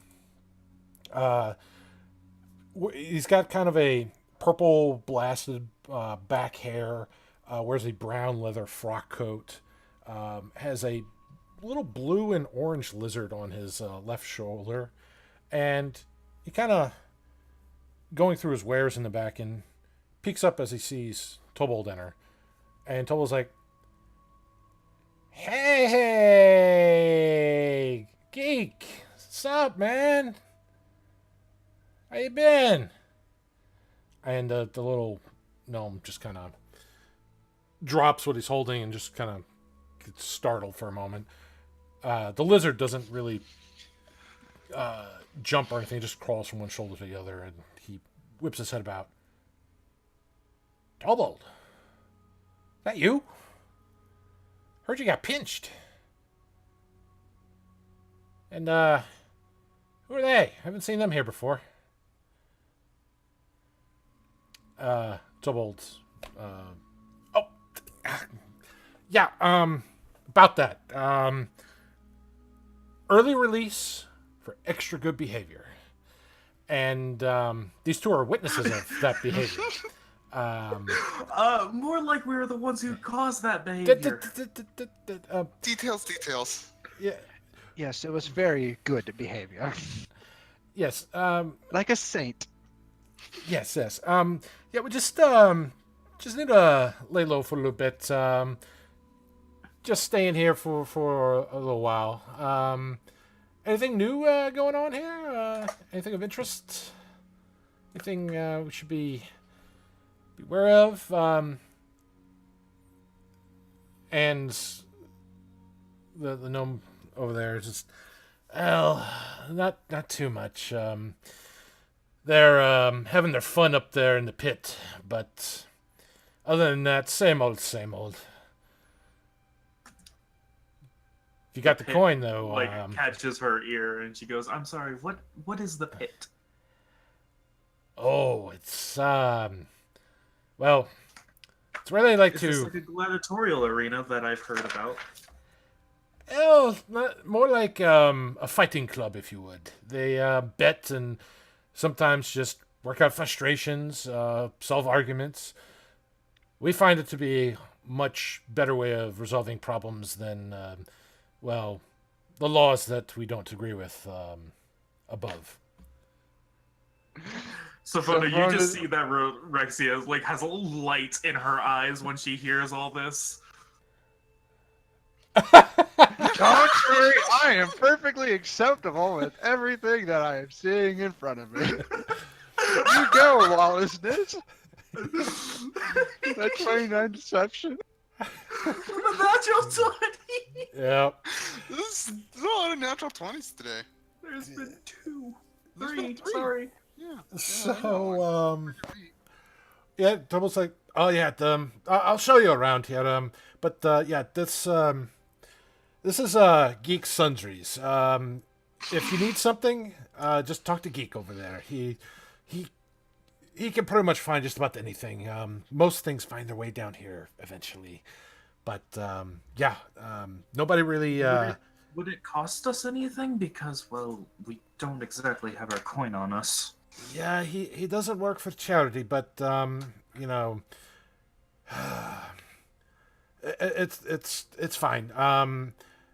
If you need coin though, you got the pit. I'll explain. There's so much to talk about here, but Geek, I'll be back to talk with you in a bit. Like I said, we gotta lay low here, but I'm gonna have to leave town soon. So, but anyway, ladies, so this place is kind of a little secret here. It's we call it the Enclave. It's kind of a home away from home for those who, well, rather not be home, or home is no longer an option. So we've made this place our home. It's it's not a palace, but we did the best we can with what we had. And he kind of gives you kind of the tour here. I'm not going to pull him up to every little bit just as I'm talking here. So he introduces you to this main area. This is the main chamber here. We have a well. We get our fresh water supplies from. Runs from rivers from the mountains. At least I think from the mountains. But it's clean, drinkable. It helps sustain. So, but this chamber here is used for any kind of gathering, speeches, news events. Over there, and he points over to the west, kind of goes a little bit over here. This is the barracks, if you would. You can rent a space. There are shared rooms, but there is honor among thieves here. You don't have to worry about your things being looted. We do not tolerate that from anybody here. So your goods are safe. There's also bathrooms in the back and place to wash and clean up if you need to feel refreshed. Over here, and he goes this way, for those who are found breaking any of the rules, and it's, well, maybe not deemed that they need their faces broken in the pit. They're here in the little stockades. Right now it's empty, but it usually stays empty, but there's occasional knucklehead from time to time. We have for those that get badly injured in the fights, we have an infirmary. Down south is the kitchens. And he goes up to where all the cheering and roaring and all that's going for. This is the pits.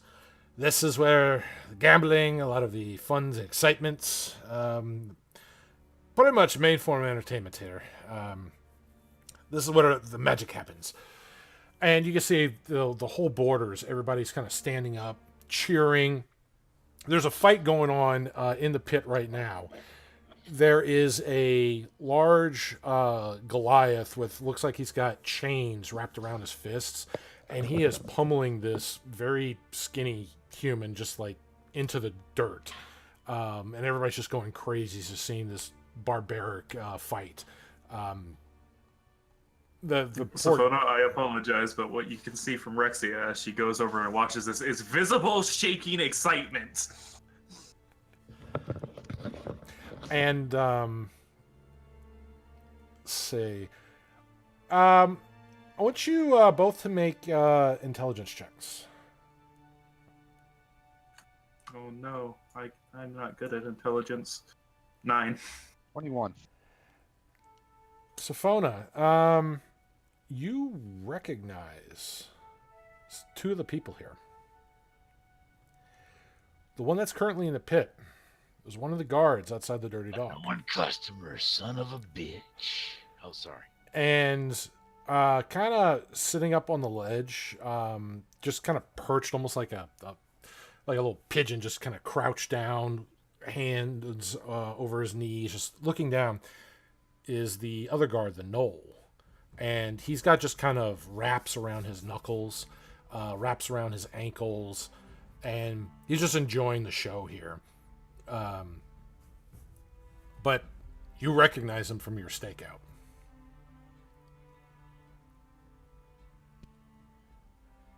Tell me, what criminal organization owns this? Well, that's the beauty of it. We're kind of freelance down here. Nobody really owns this place or governs it. It's kind of an Elysium, if you would. We all are kind of welcome here as long as they abide by the rules. It's a little hideout. Now, if you break the rules of the hideout or tell people about it, well, you'll have a lot of very angry people coming after you. So if you're already in trouble, it's best to keep your mouth hush-hush about this. So, Right. also, when we have meal times over there, and he just kind of points down, we have a mess hall over there. So, again, you're welcome to stay here, hang low, just, wait for things to blow over up top, or, whatever you want to do. But as promised, Welcome to the Enclave. Thank you. You really are quite the saint. Most people call me a few other things, but that's one of the nicer things somebody has described me as, so I thank you. Yes, I'm with going my to- 29 deception, you are quite the saint. I'm going to bow and thank Tobalt as well, and then I don't remember I who grab her Quincy's collar before original. she runs off. I don't remember who. I'm not running off yet. I don't remember who Quincy's criminal contact was, but that would also be her uncle. She's going to ask if he would know. I don't remember the name. I can't think of one right now, but she's going to ask for the name of if he knows him, if he's ever been here. Slade. No, her A like, relative. Who? a relative of her.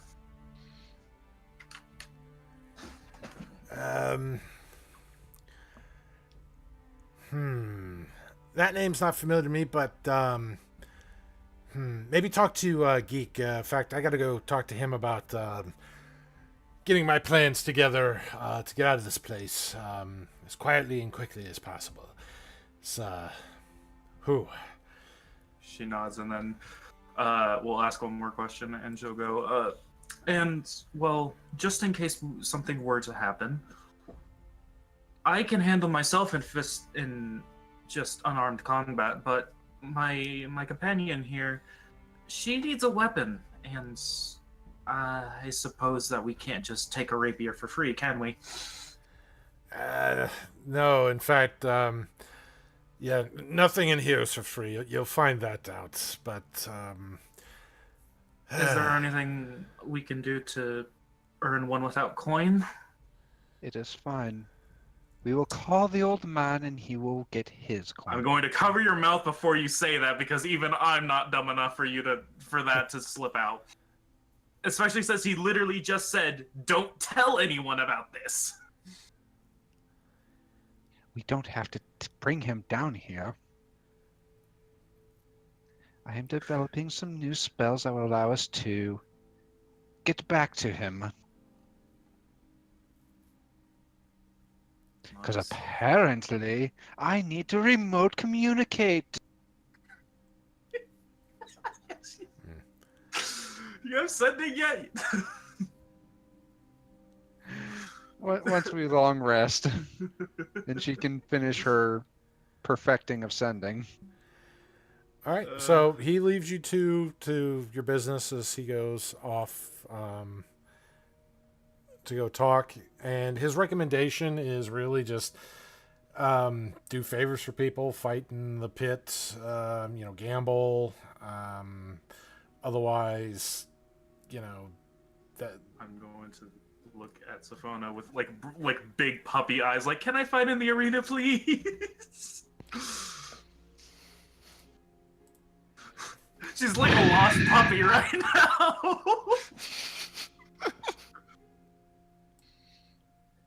Fine. Hey. But make sure you break none of your bones, and probably none of theirs. I would not like to get murdered in my sleep for that. I cannot keep that promise. And then she's going to immediately run off. Like, wee! and all of a sudden the Street Fighter, and here comes a new challenger, appears. Yeah.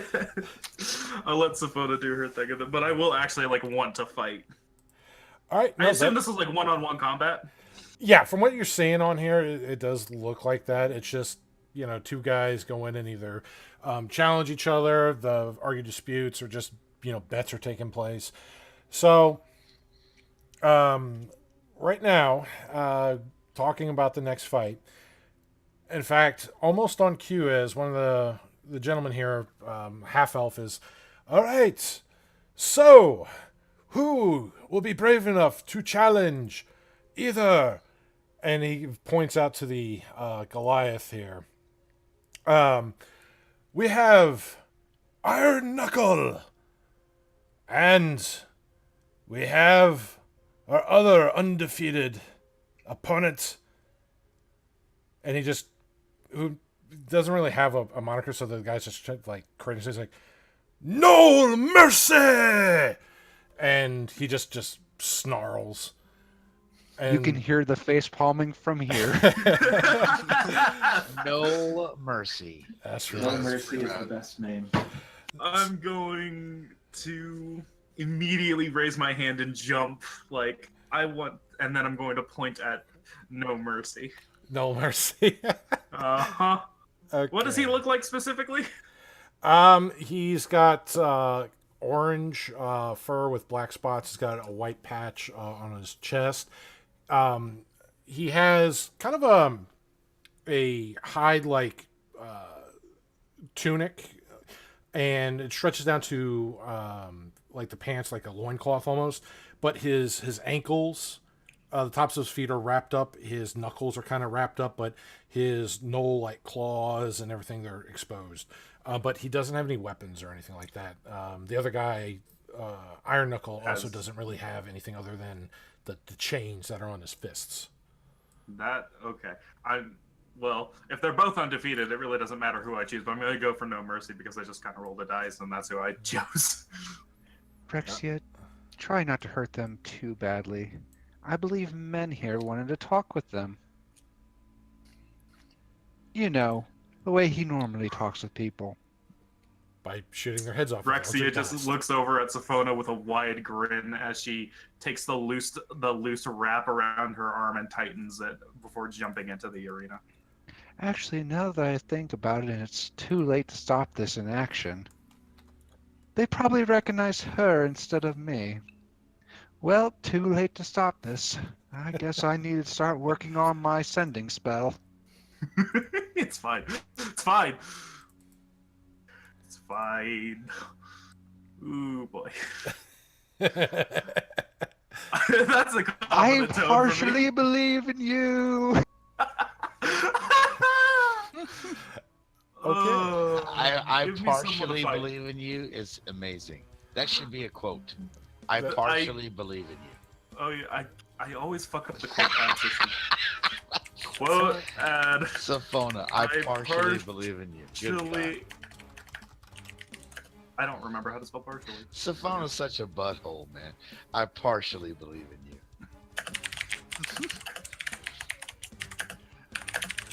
I cannot dispute that. There we go. Hey! All right. I like being able to add quotes. Right. Good job. I want to.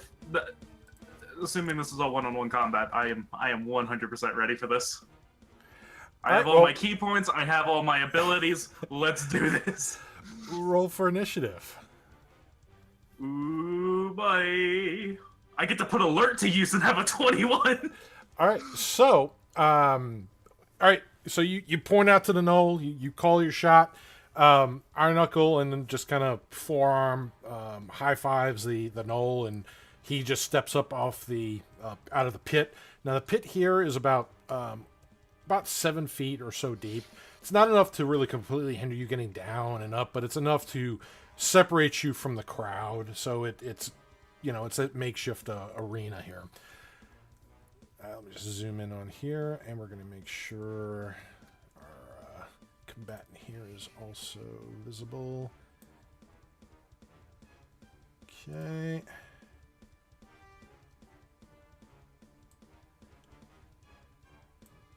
All right. There we go. So, with that, In your subconscious mind, Rexia, you can almost hear this. Crush that nose. I'm okay with this. Yeah. I am Menhir's 100% voice okay in with the this. back of your head. Crush that nose fucking head, girl. Yeah, my wraps are on nice and tight because this is gonna be fun. all right. Well, the knoll is kind of hopping in place, putting his claws together, kind of rotating his wrist to kind of relax him up. The announcer's going, all right. What's your name, girlie? Rexia Relias. I don't know why I put on that accent. No, what are you doing? You were already given the best freaking name The in Wolf the Puncher? damn world. Oh, Wolf right, the Wolf Puncher. man. Sure. I'll Wolf go with Puncher. that. I'll go with Wolf Puncher. All right. In this corner, we have a new challenger, the Wolf Puncher. And in this corner, So stupid. we But have it's awesome too. It's stupid but great. It's wonderful. I'm so happy. our current undefeated champion of the pits, No Mercy. And the people just start making bets. All right, the betting will stop in 1 minute. Get your bets in. Place your bets. Ooh, boy. How much can I get for this clockwork duels?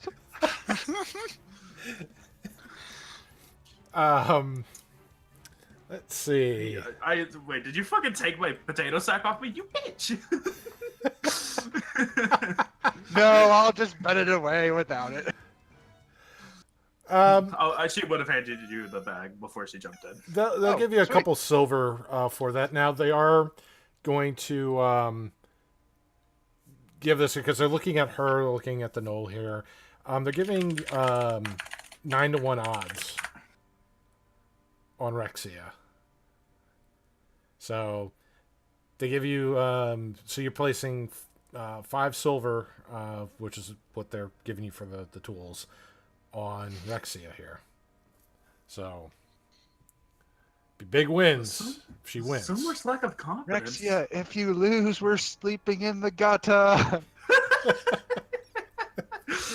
Oh. Okay. This is a null, so their constitution is going to be a little bit higher than I would like, but that's okay. All right, and what did your And I'm initiative assuming I can't buff For some Rexia. reason, my initiative didn't get added to the combat Yeah. tracker, but it is 21. Yeah, let me pull that off. You know why? It might be going to the old Rexia. That is probably true because I did have to remake the sheet. So I just relinked it to the new one here, so it updated the picture. In fact, let me delete this one that's on here and re-pull this one here. All right, perfect. So, Rexia, you are the first to act in this. So he, after the bets are placed, he's like, "All right, are you ready? Are you ready? Fight!" And the knoll just kind of. I know that in the world of D&D, everyone is slow as sin, but she is probably faster than most people here, so she's just going to be like right on top of him almost instantly. Okay. And we're gonna let's have some fun. First attack does a 7. Ooh, I didn't target him. Does a 17 hit? 17 will hit. 17 hits for 7 damage, and then does that hit? That's going No. to miss. That's okay. That's for an extra attack, and then we're gonna do flurry of blows. And actually, we're gonna burn 2 key points here because I'm going to also do a stunning strike if I manage to hit, which that will hit. He needs to make a con save, DC 14. And He is stunned failed. until my next turn. All right. And then the second flurry of blows, if he's stunned, actually, if his stunned is an advantage. All right. Hang on. Yes. Yeah. Let me get the stun effect on him. Bump. Okay. Okay, I will. I'll re-roll this just in case. Well, no, neither of those are gonna hit. So, but he's stunned until my next turn. So, All right. So yeah, you go up in there and you hit him with the flurry, and one of the shots, using your trained martial prowess, managed to completely just seize up his muscles, hitting the cluster of nerves, and you just see him no as you hit him there, and he just kind of seizes and locks up as you do that. I am okay with that, and it is also until the end of my next turn. So, Right. I could still get advantage off this. And stuns. Okay. That's going to do it again to defeat her. Dinner depends on it. There's 4 damage, and that's 24 for hits with another 6. And I'm not going to do a flurry of blows, but I am going to do what ability is it? I'm able to get a 3rd strike. I just don't remember what ability it is. I think it's Key Empowered Strike. No, it's martial arts or something like that. Whee! And pop. So yeah, I am just kind of going to town, and that's my turn. All right. So, let's see here. All right. So Also, this thing has a lot of HP. Yeah, yes. I was noticing that myself. All right. So that was the end of your next turn. Let me clear that off here. No more stunned. All right. So shaking his head, just starts growling, and first thing, since you're right up in his face, throwing out your arms and such, he's going to try to bite at one of your arms. Yep, that'll hit. And you need to make a Constitution save here.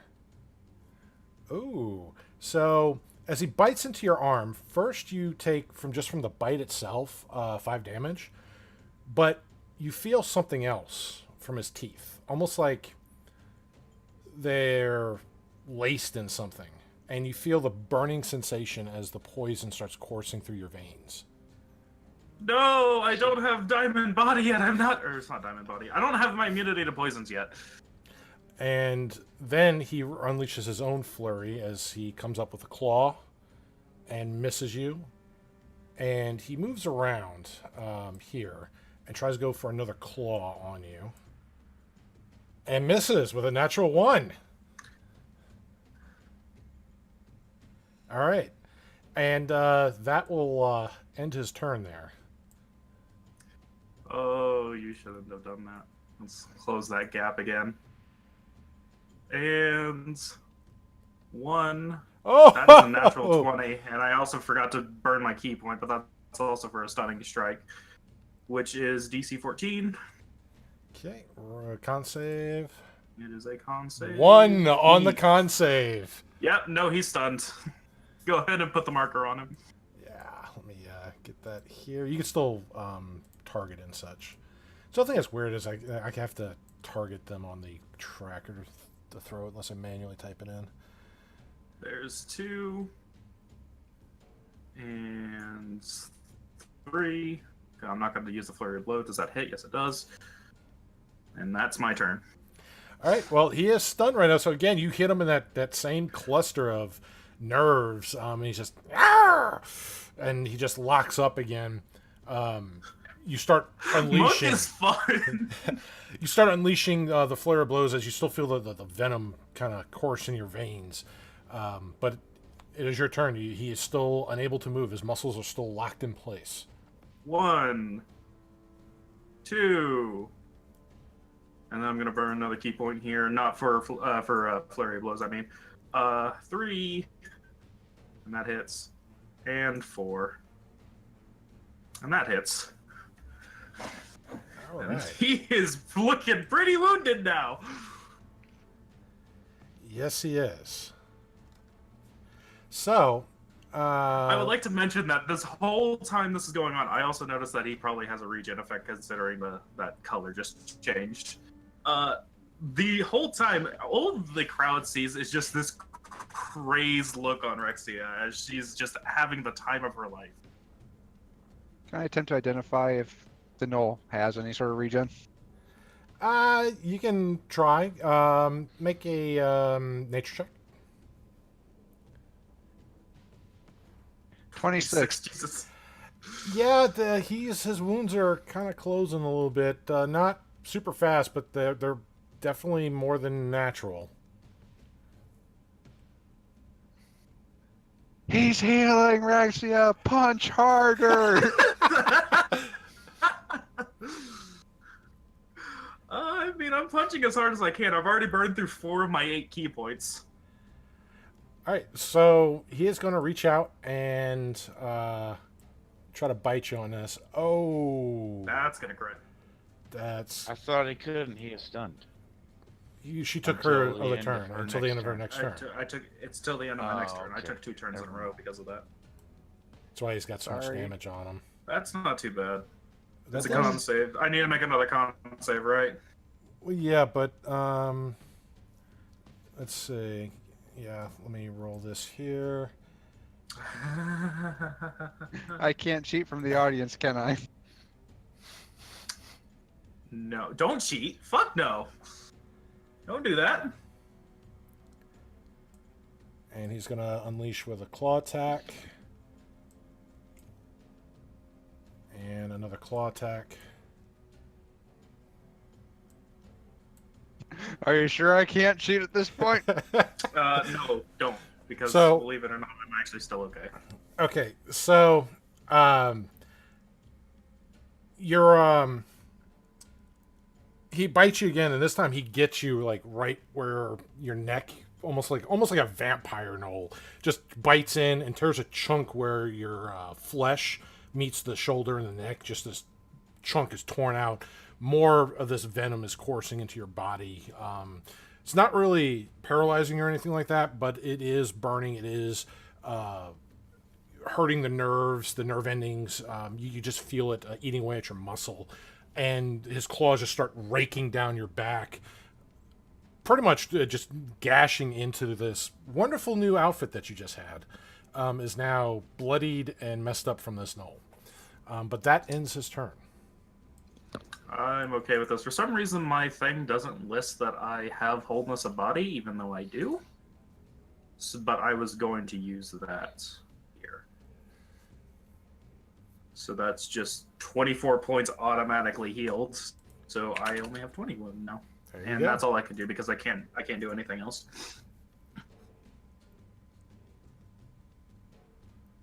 So I get to heal, but he gets another turn to attack me. What wholeness of body costs an action, right? Yeah, it's an action. Oh, no, I can't do Can't anything you else. spend a key point to take patient defense as a bonus action? Maybe. Where you dodge? I think maybe. Patient defense. Oh, it is a bonus action. I thought it was a normal action. So yeah, I'll do that. And then I don't use dodge that often, so I don't remember how that works. He has disadvantage on attacking you. Right. And they don't actually have that as a condition on here, so I can't quick throw it on. So just gotta manually put the disable on. You can make one. Just it's grant disadvantage attack. That's all. Yeah. Oh, there's the button. I'm just gonna put on there for this right here. But yeah, we would make Does that in the the future. dodge on only this work for character. one attack, or does it work for the whole turn? It works For a until whole- you take another action. It works Yeah. against any attack incoming that you can see. Yeah, Okay. you're pretty much fighting defensively, essentially. So, I completely forgot about that. Thank you for the reminder. okay, he is not stunned. Get off of that. All right, so he has got the disadvantage marked. All right, so again, he is coming at you with another bite. Okay, and make sure disadvantage is still on. Claw attack. Good, and disadvantage for the other claw as he just. All right, that one hit. Ooh, all right. Ooh, God, max damage. Yeah, so he comes in and tries to bite, you try to bite, claw, and then you're ducking, you're moving, but he upswipes with one of his claws, and you just kind of turn right into it, and he takes a big gash out of your right side, just a huge chunk of flesh. Dying, Quincy. Yeah. L? Get good, Quincy. All right, or was it Stop Being Bad? It's Yeah, not being stop being bad. Yeah. Get good. Even though I'm the one who's ahead of you in the raid tier, fucker. Stop being bad, Quincy. I'm gonna fucking shoot you. Okay. Right, let's have some fun. First of all, let's remember to spend the key point. Con save for him. Okay, and con save. Fails. 3. Failing And then- all oops, those con that saves. needs to be an advantage, but Oh well, that's gonna hit anyway. I'll roll. Well, the roll second again, one you just to might see get a if it- 20. I'll see if it prints. Yeah, no, it doesn't. Okay. But a 19 is natural 19 is Yeah, no, nothing to sneeze at. Nope. And I'm going to go ahead and burn another flurry of blows. And let's manually do the advantage. And then another challenger up here. Ah, he's dead. All right. Well, he's knocked out. Everything, of course, is going to be non-lethal, but Yeah. I figured that would be obvious since this is an arena.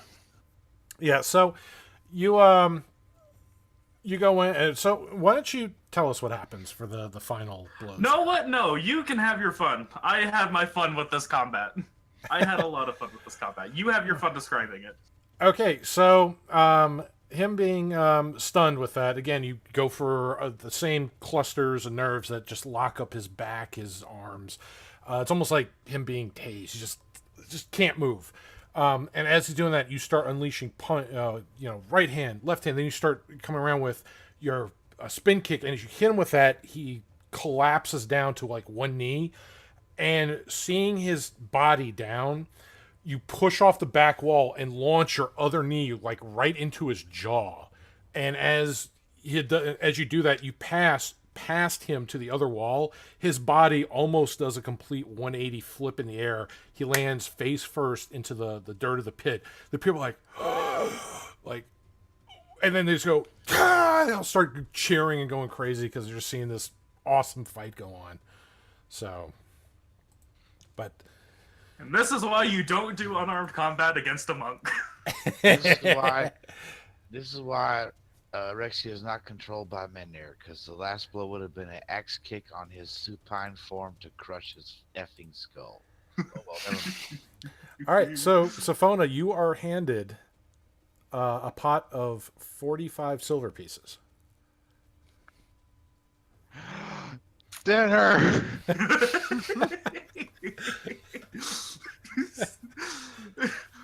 Safona. Quincy will climb out of the arena and kind of like looking like the look at her wraps as they're already pretty beaten and torn, and goes, and she's like kind of has a disappointed look, like, oh, I kind of wanted this to last. Come here, come here. She will walk over to Safona. Since you managed to get us dinner tonight, let me see those wounds.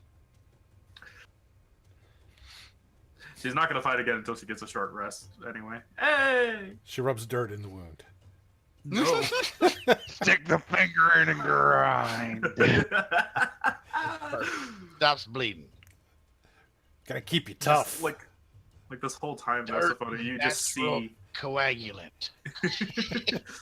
This whole time, though, Safona, you just see Rexia has this big smile on her face. Like, she's happy.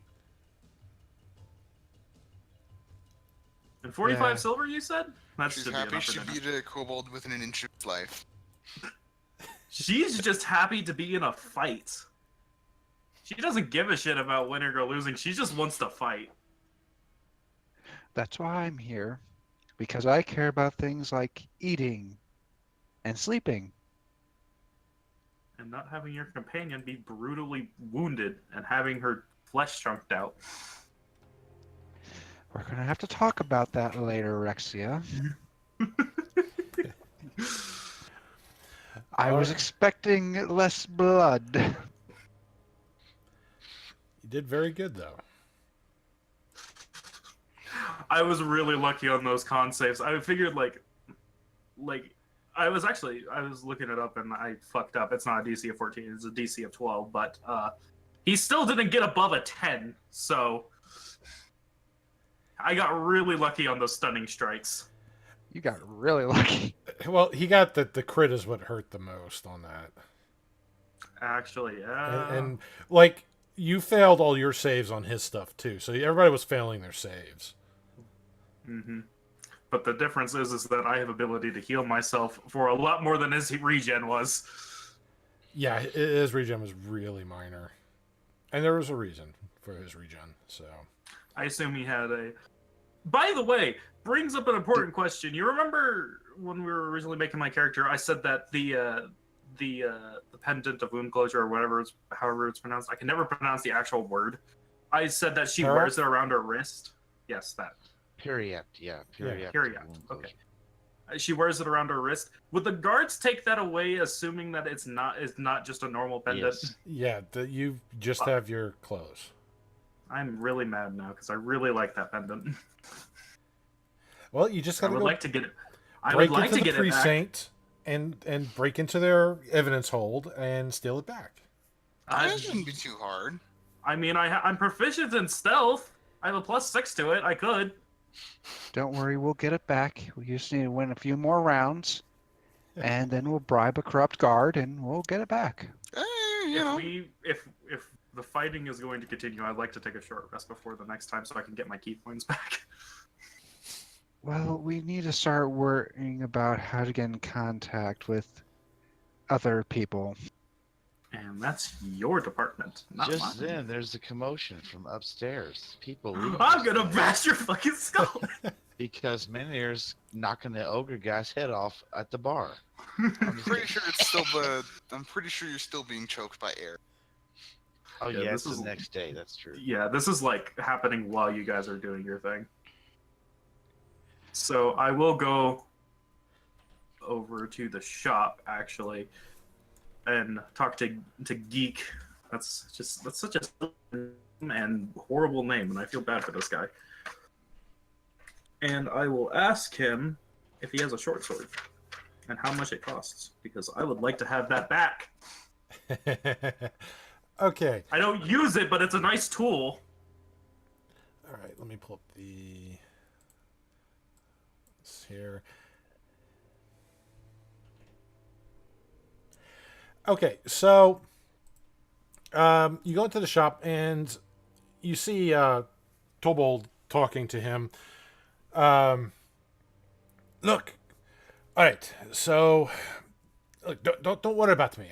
I got to leave here. I'm gonna go to Kaimal, and I'm gonna use that old trick that I know to get myself out here. And he's like, "Oh, you, just who I wanted to talk to. Come here." And he's pointing over to you, Rexia, Torbold, the little halfling. She will walk over and go, "What's all the commotion about?" And she's still gonna have that stupid grin on her face. That was amazing. I've never seen somebody fight like that before. Look, have you ever thought about, maybe going professional with that? I know some people in Kaimo that legit fighting arenas. I can introduce you, I can be your manager, we can make a huge profit at their casinos. I assume that Saphone is like right behind me hearing all of this. Saphona?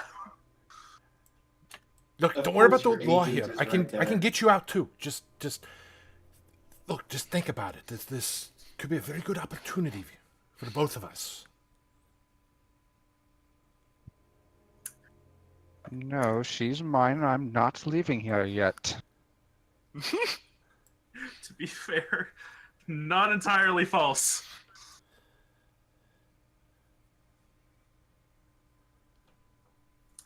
I appreciate the offer, and as She entertaining owns as you? it sounds. I don't. That's I not need the her word. protection. Think of me as a bodyguard. Well, You see, my friend Saphona here cannot. She's not very good at fighting, and I'm going to pinch Saphona's cheeks. I'm the best fighter ever. Really? Then would you like to fight me in the arena, Saphona? I mean, they still got I Iron totally Knuckle if you want to could. fight him. Right now, out of character, she'd probably kill you, girl, because she just told the dead a bunch of times and you die.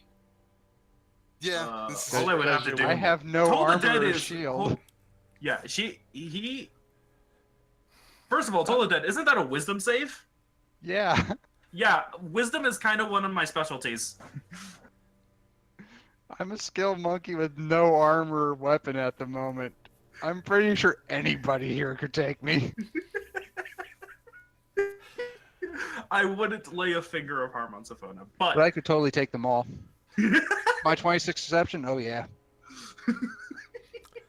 Well, I Maybe guess I could there's try only to bring a you com- to if you want to go to Kaimal. maybe. Well, we still have companions here in town that we need to meet up with, and I don't want to leave without all of my gear. Well, Especially since I had some pretty nice stuff on my person. I have to... don't take too long. Well, just in case it does take a while, would it be possible to have some form of communication for the future in case we decide to accept that offer?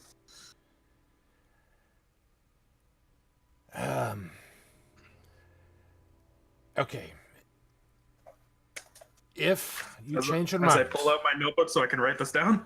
if you change your mind, go in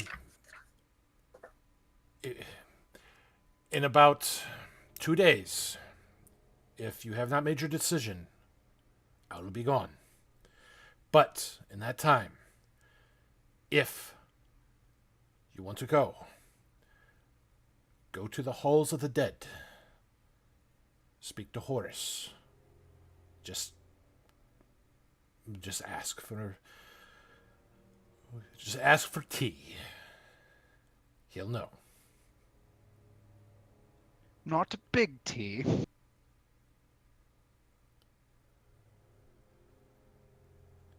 And he just kind of looks up at you. Just ask for tea.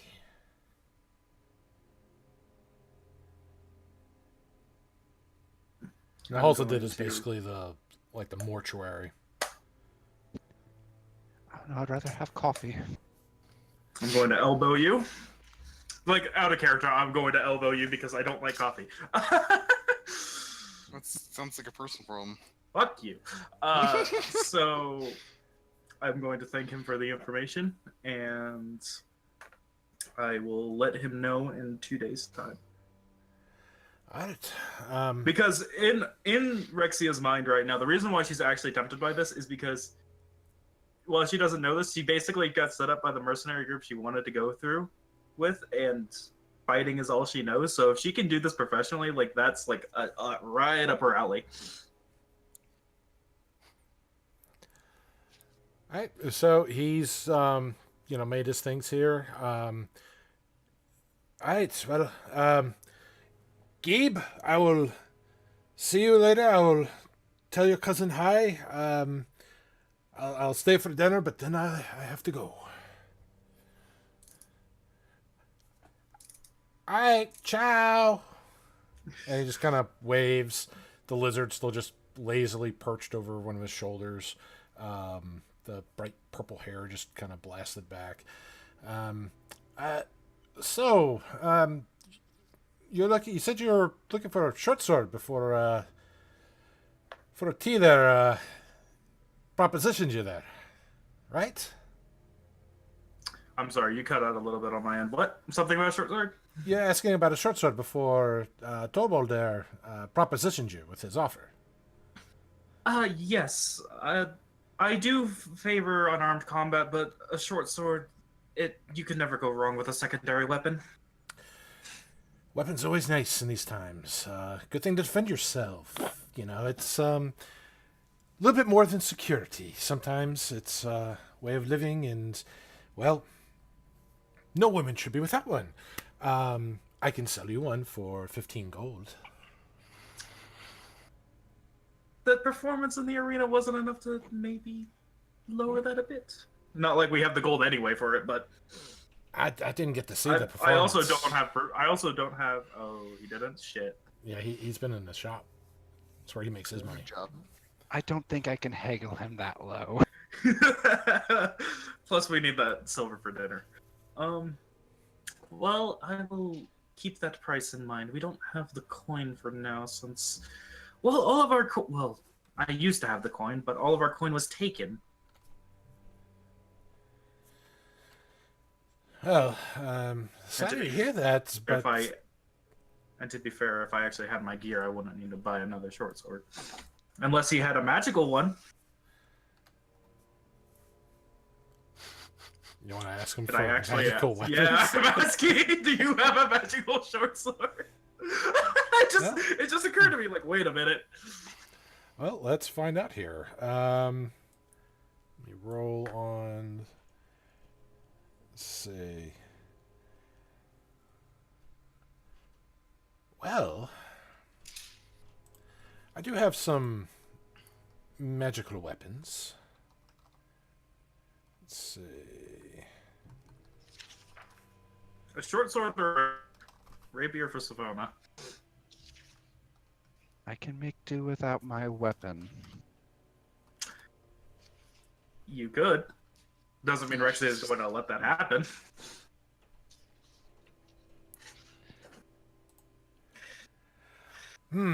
Well, I do. I do have one. Let's see. Let me roll this here.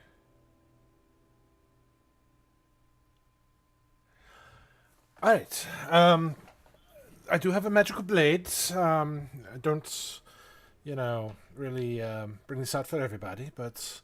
And he holds out this...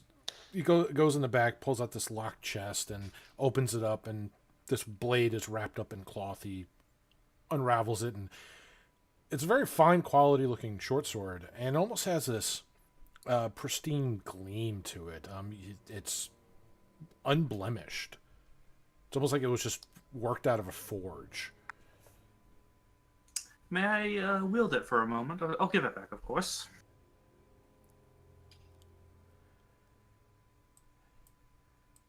And he slides it to you, through the thing. You can check the balance on it. It's fine craftsmanship. That is exactly what she's going to do. She'll draw it out and she'll swing it around a couple times, making sure it feels right. It unmistakably is finer than any blade that you've ever picked up. Which is funny because she's only picked up probably like 2. And how much would this be? That I can let you have for 300 gold. No, I really wish I had my coin. I have 500. No, 449 on me. That's what I have on me. You have nothing on you. Okay, that's what I had on me. Let me count out my silver real quick. 1, 2.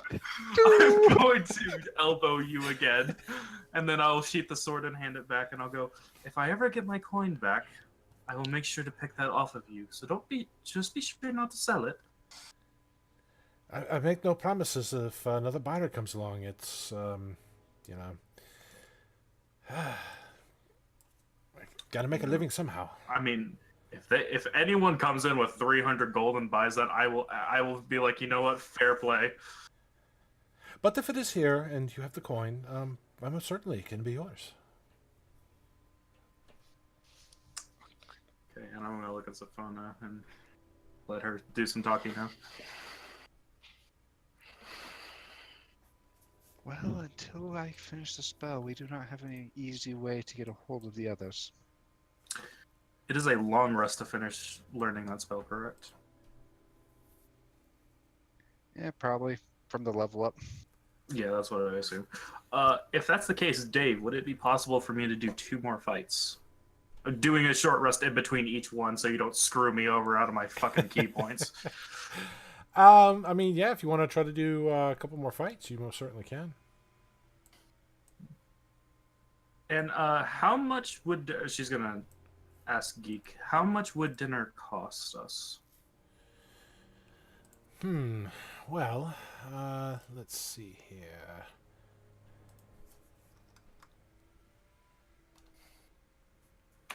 $800 gold pieces. Shit!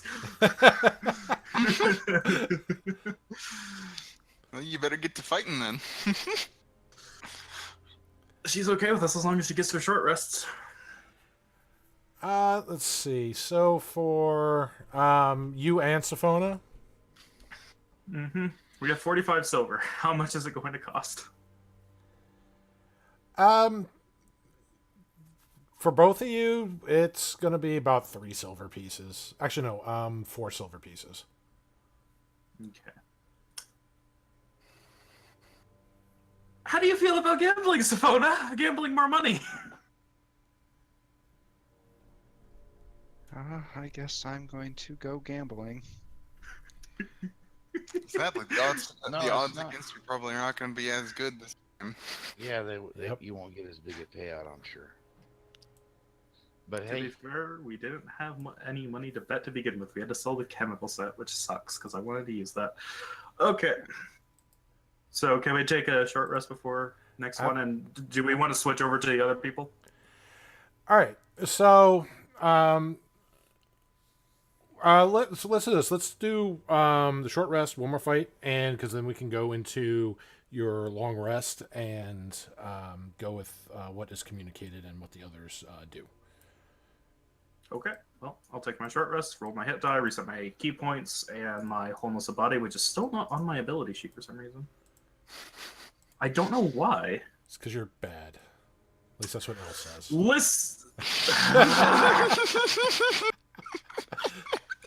He says that, but in the one game we actually played together, I can beat him tenfold. you know what's gonna make this funny? The next day when Minir goes to the Dirty Dog to kill annoying customer in the Knoll, they're gonna be all bandaged up and shit. He's gonna be like, I wonder what happened to you motherfuckers. And then he's gonna kill them. It's gonna be awesome. Jeez, And I that's wonder. 'cause Rexia I don't want to be kicked the suspected shit of out murder. him I want to the be previous day. accused of actual murder. So, I guess the only person I can fight again is Iron Knuckles, whatever the Yes. fuck his name was. All right, I will jump into the pit whenever it's my time to go. All up right. and So fight. And first, how much is the photo? yeah. All right. So first of all, the odds on you have changed. It's no longer 9-1. It is 4-1 now. And the person you're going to be fighting is going to be Iron Knuckle. And I'm going to need you to re-roll your initiative. I'm okay with that. I'll bet. Oh, 4 wait, gold. that's not an advantage. Let's redo that. There we go. Okay. Yeah, I'm gonna bet 4 gold, and during this time, I'm gonna be, making friends in the audience, chit-chatting and trying to gather information. All right, so 22 to my initiative, and he rolled a 6. Yes, he did. All right. So, with that, how much gold or how much silver are you wagering? I'm betting 4 gold worth, and I'm gonna be trying to make friends in the audience, gather information on what's going on in the criminal underworld. All right, make that an investigation check.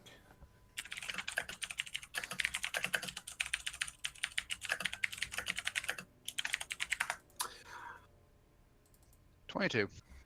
All right, so we're going to go into what you discern here with the fight, right after the fight here, whether you win or lose. All right. So, Sophona, it is your go here. Again, they introduce you. They have just come out. I assure you that Saphona is not fighting. No, so Rixia. I tried to punch. Well, she did make a very convincing thing that she could take everybody on here. So, Someone pushes the Doesn't phone mean she's into the going pit. That's to. funny. Once again. 20 Once intimidation, again, yeah! Once again, we're going to do the same strategy of just being way faster than a normal person would be, and I forgot to spend a key point. all right, I forgot to so spend a key point. There we go.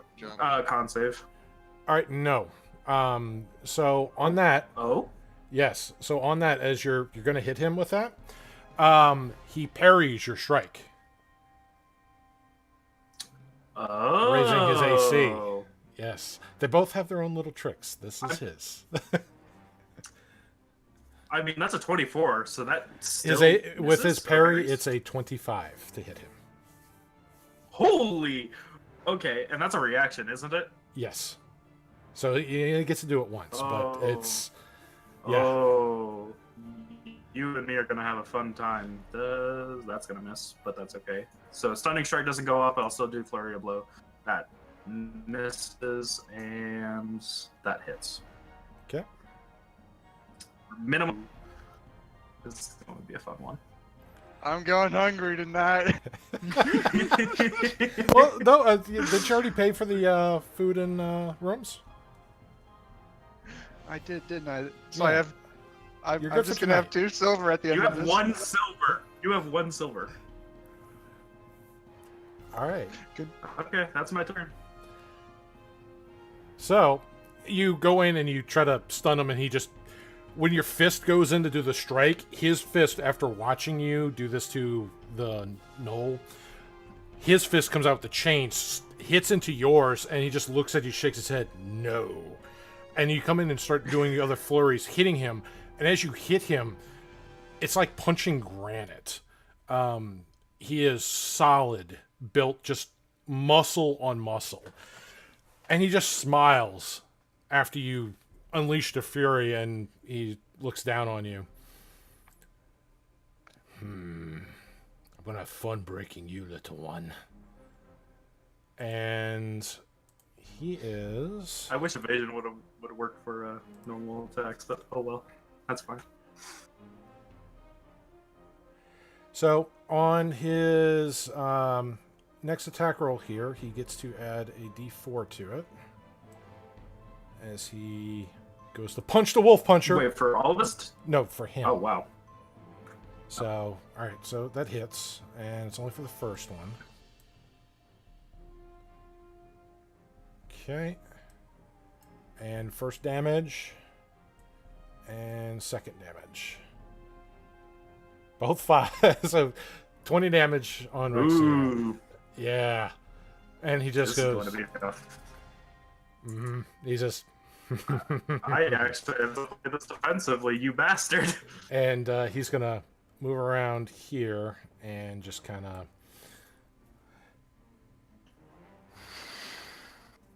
And it is your turn, Rexia.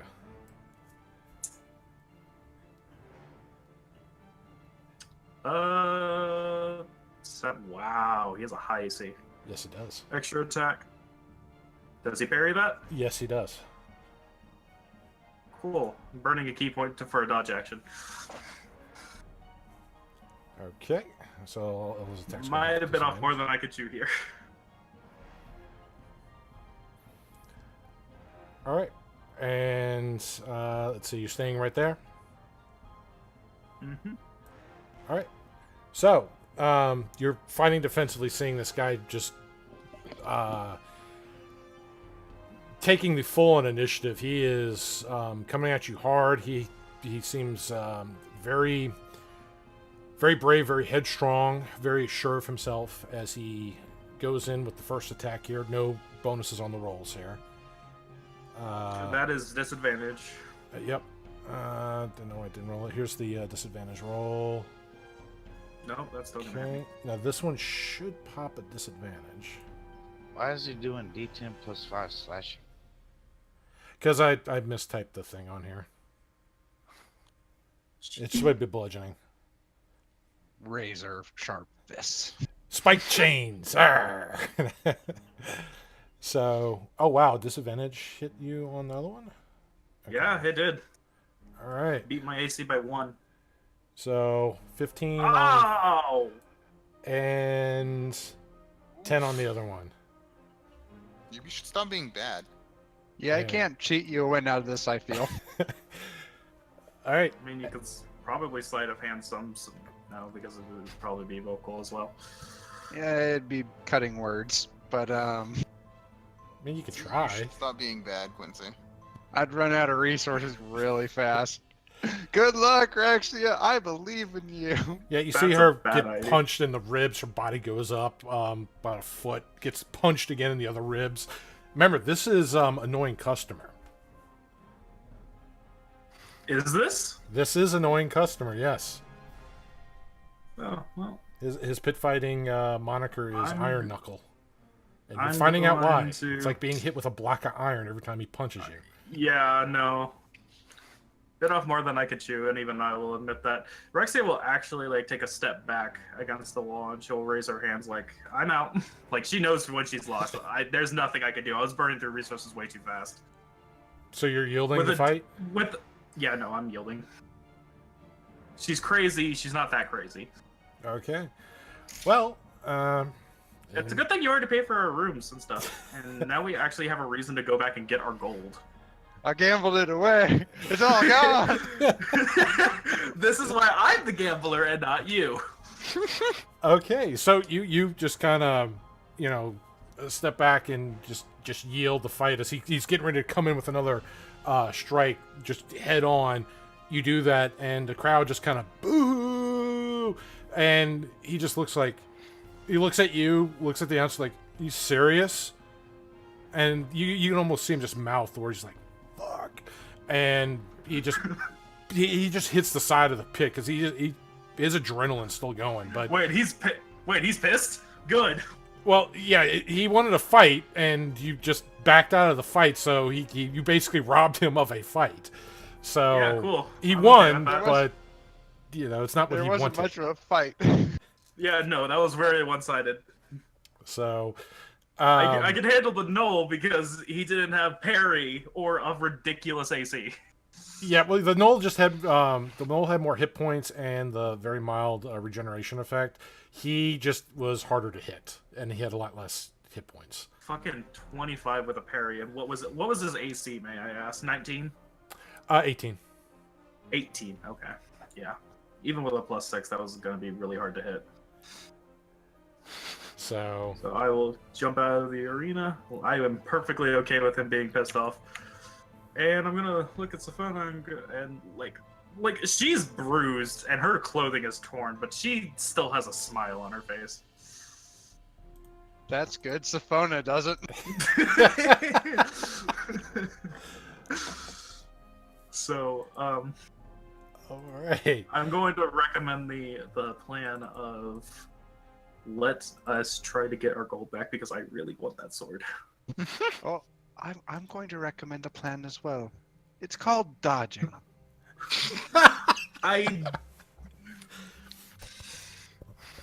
Look, Rexia This is fights going in to a be a very long- deceptive fighting style. She blocks her opponent's fists with her very face.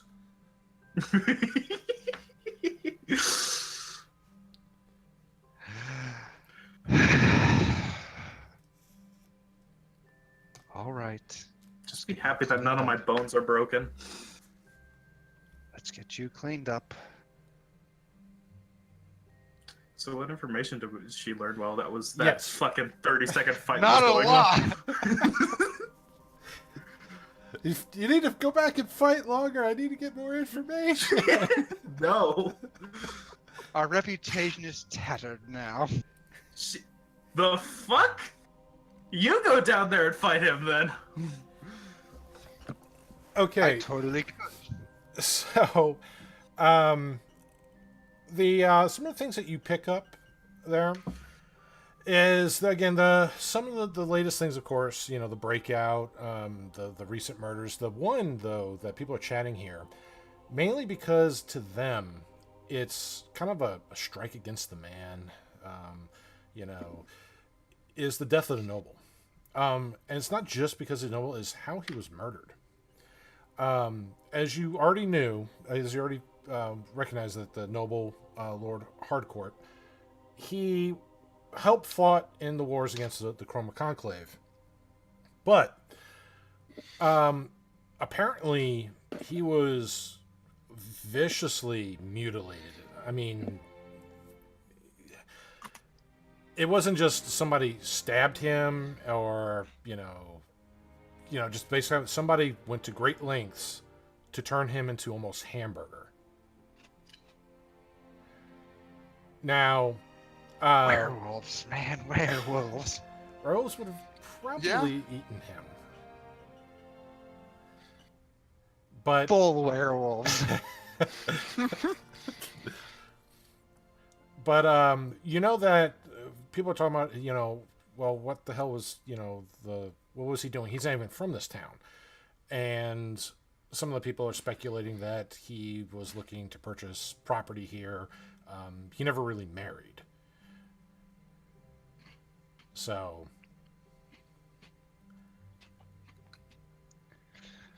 but You know, if I was playing Rick Story, I automatically know what the first response I would have had right there was. No, But he you're did not get playing Rick married. Story. He did get married to me.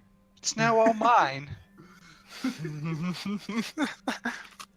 yeah, you would try that. Here, let's see the natural 20 on the deception roll. 220. And that too. Yeah, nobody would believe that lie from there. But yeah, he apparently he came here looking to buy property. Never really married, so why he would just be, attacked as he were, it just kind of blows people's minds. But they're very happy for it because he's this rich noble that got killed, and the nobles keep everybody oppressed down with their laws. They keep them up top and everybody down below. So a lot of people enjoy hearing the stories about it. Exactly. That's why we need a revolution. Put the people in power. Why must we hide in these dank little caves when we could be out there living it up?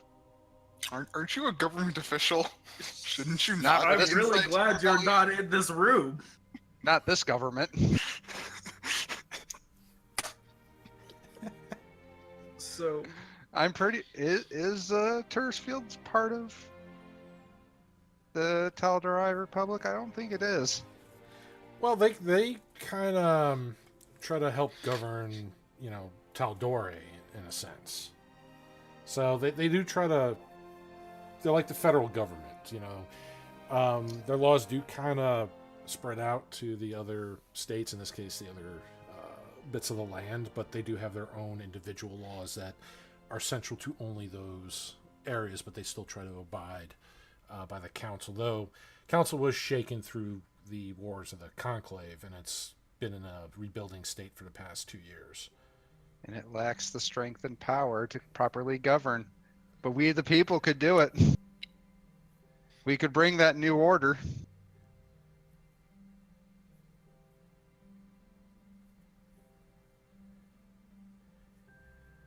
All right. Well, you just lost most of your earnings. You have 1 silver piece to your name, and you have food and lodging for the night here.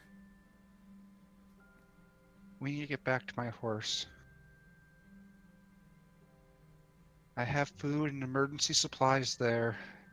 do you think we can just make a cloak out of the bed sheets or something and just be able to walk around town like that? Are you saying I need to develop another spell to turn myself into someone else? Is that something I must now do? That's not at all what she just I asked. shall do it.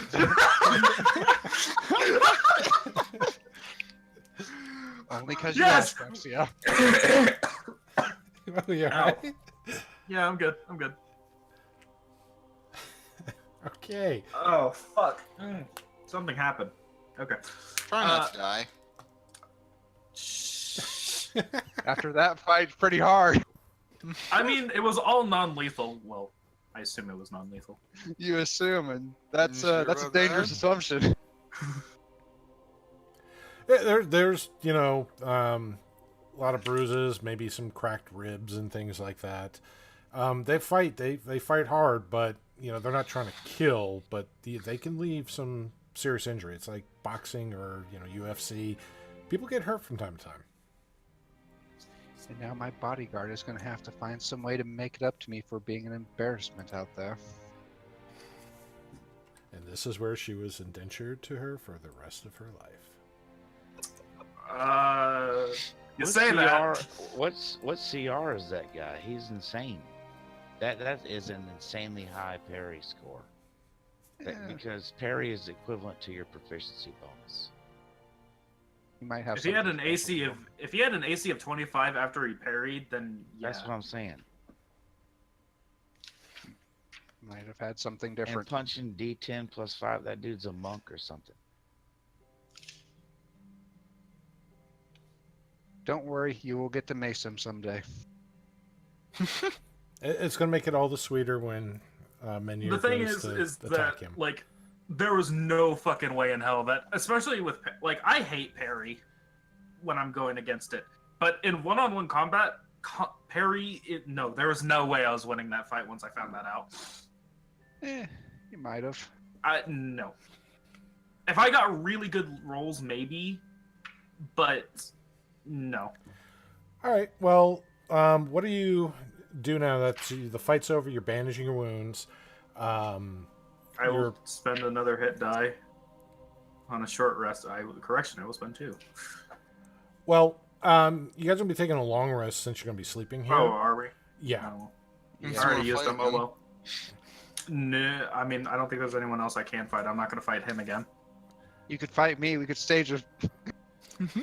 Well, the thing is that a couple people already know that we're together, so they'll quickly find out that no, that's not going to happen. So you're saying I need to finish that spell to alter myself? Don't worry, I'm right on it. Yes. Can we just go back and get our fucking gold, please, so I can get that sword? As I said, you can go ahead and plan an assault on the precinct and break in and, get into the main evidence room and take your stuff back. Can't Nadiv just, like, go over and gather our gear? It's evidence. Oh, okay. Don't worry though. I'm starting the ground roots for a peasant revolution. We'll get our stuff back that way. By the gods. So, 27. Rally the troops. We are going to take this town back. So over to the course of the dinner, most people are kind of like, hey, good fight, and nobody really messes with you. Some of them just give you odd looks because you're the new people here. Torvald just kind of keeps, to himself, just eating, and has his little plate of soup and dips his bread and stuff in it, and just he's eating, and everybody mostly just chatters, keeps himself. Nobody picks a fight here. You get that atmosphere, like, even though there's tension, like that Noel looks like he probably would want a rematch with you. He's not going to do it outside the pit. There's other forces here that are keeping everybody here in line, and you kind of feel that.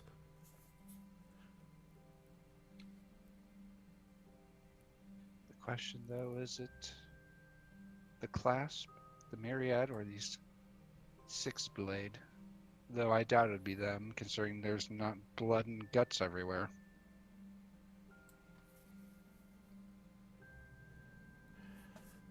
But you're not attacked or anything here. Your rooms are fine now. Again, the rooms are shared with that, but they're not the best quality considering you're in an underground ruin. But it's better than sleeping on the street. It's a little chilled being underground where you're at, but it's, the blankets are warm, clean enough. So you're able to get a long rest in, feel refreshed. And with that, Sophona, it being the next day and you having your spell,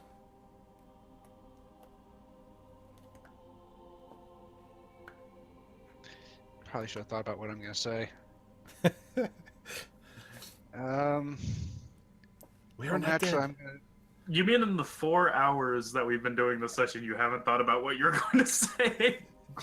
I'm more of a play it by ear kind of guy. Look, foolproof plans are hard to come by, okay? Obviously. Yeah, I'm gonna call Nadiv up. Still alive. In criminal underring. Going back to my horse. In disguise. We'll meet you there. Need money.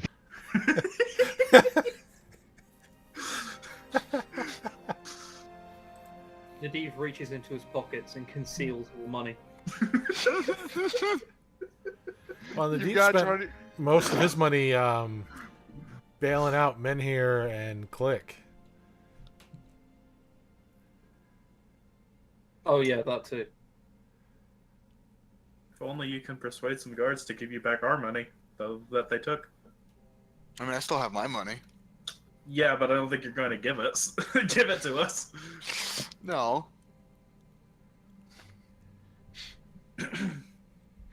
You do have 25-word response back if you have any.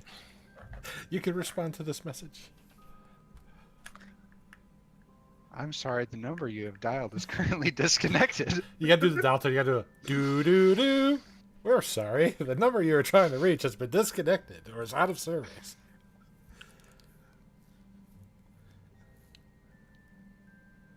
So, Nadiv, you hear that message. How do you respond? I mean, I'm at the horse, aren't I? From earlier. Yeah, this is her. Am I This not? is like the night before. Well, the morning after. Telling you what to, where she's been at, and Right, so I'm in the inn and the horse is just outside, right? yes. Alright, I'll just walk to the horse and wait, I guess. All right. So while you're checking the gear, all right. So Sophona,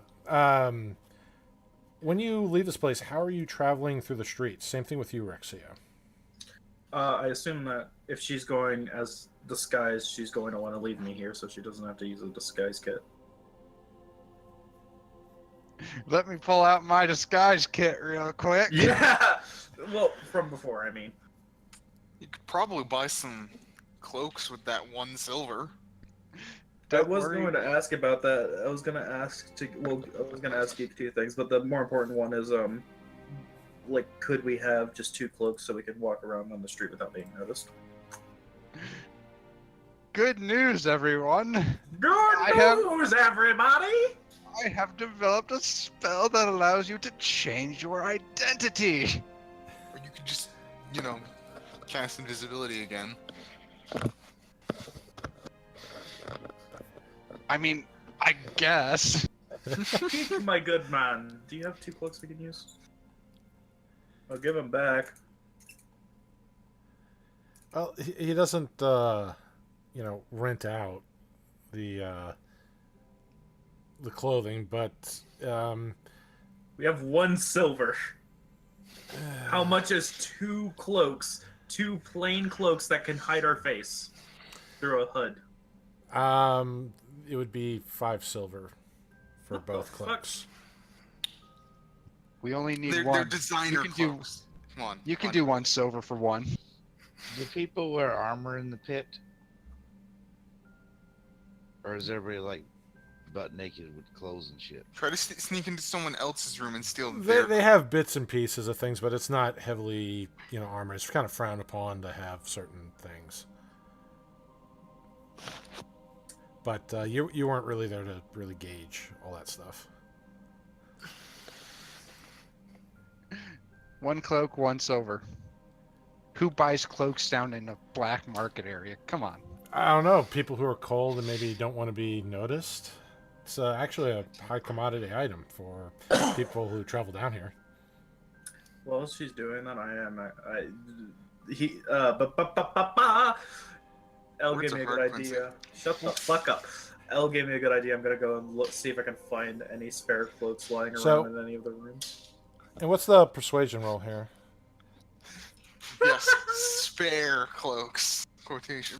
Don't steal Quotation, stuff, unquotation. 25 to stealth says otherwise. Find a persuasion.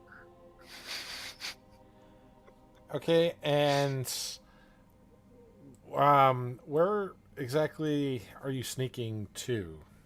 I'm just sneaking around this area since this is kind of a residential area, and I'm gonna try to look for just cloaks. You're just going through people's stuff, looking for clothing. Kind of, yeah. That was the rules. Don't do that. That's why I rolled a 25 to stealth. All right, One day without make an clicking. investigation check. One day without click and Rex I'm is a not- common thief. I'm not very good at. Yeah, no, I don't see anything. No cloaks. No cloak. You don't Lie. even know what a cloak looks like. That's a natural one. She's going through things and not really finding clothes that would either fit or even work as a cloak. Really messing up the belongings that she's going through. Oh, well, no. Fuck you. She's going to put everything back the way she saw it. And then she's going to leave. Make an intelligence check.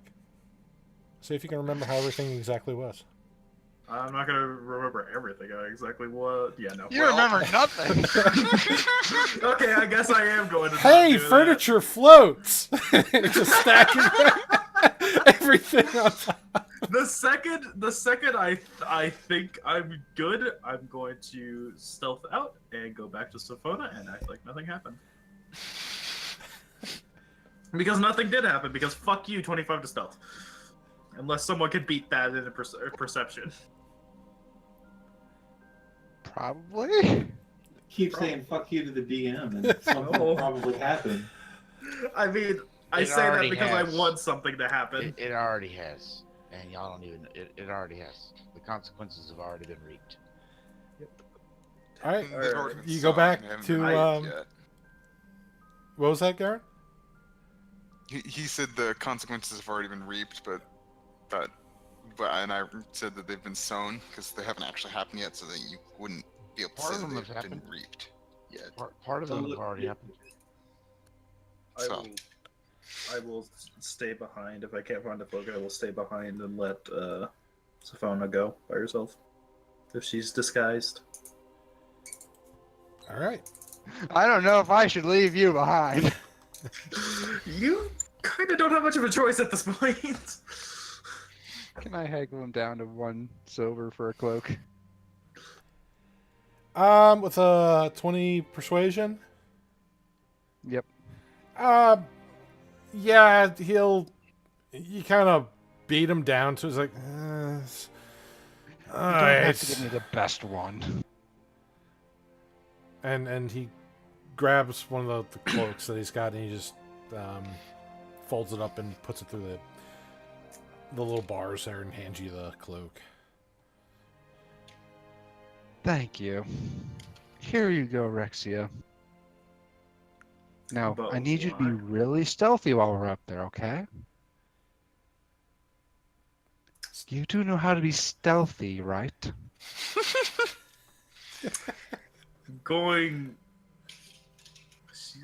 She wouldn't actually do this, Sophona, you already know this. But she's going to threaten to punch you by just raising her fist. I will wrap the cloak around it.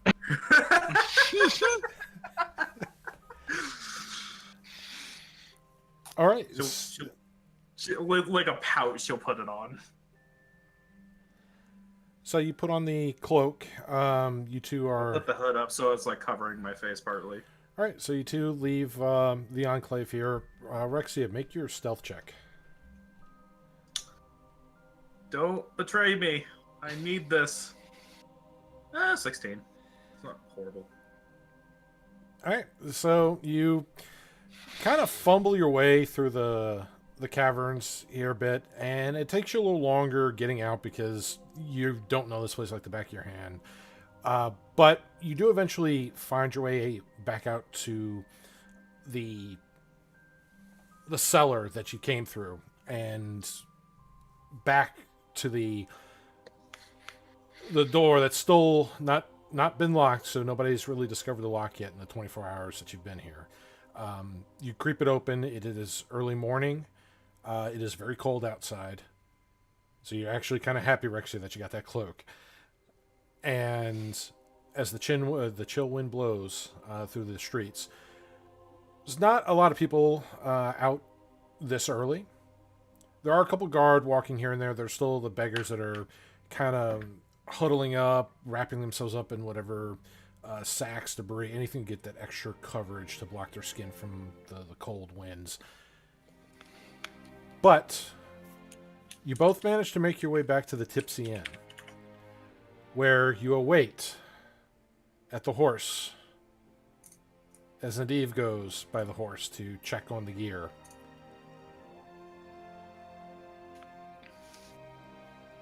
Nadiv, you're out at the horse waiting for Sophona.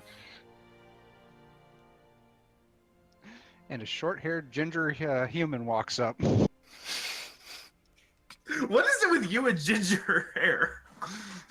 Because I could not think of anything on the fly, and black, ginger, fairly different. Goes by the nickname Firecrotch. That is I should be a dwarf. That is a delicious drink, by the way. Alcoholic drink. It's a horrible name, but it's delicious. There's actually a drink called the Firecrotch. It's called Gary's Firecrotch. It is Who's a spicy, Gary? or so, it's like something like that. I will send it to you because it's really good. Well, so Nadiv, you see this little red-haired human come up as you're checking the horses. Not sure if it's a stable hand or not. Yeah. Nadiv just sits there. He's waiting for Sophona, not some ginger-haired trollop.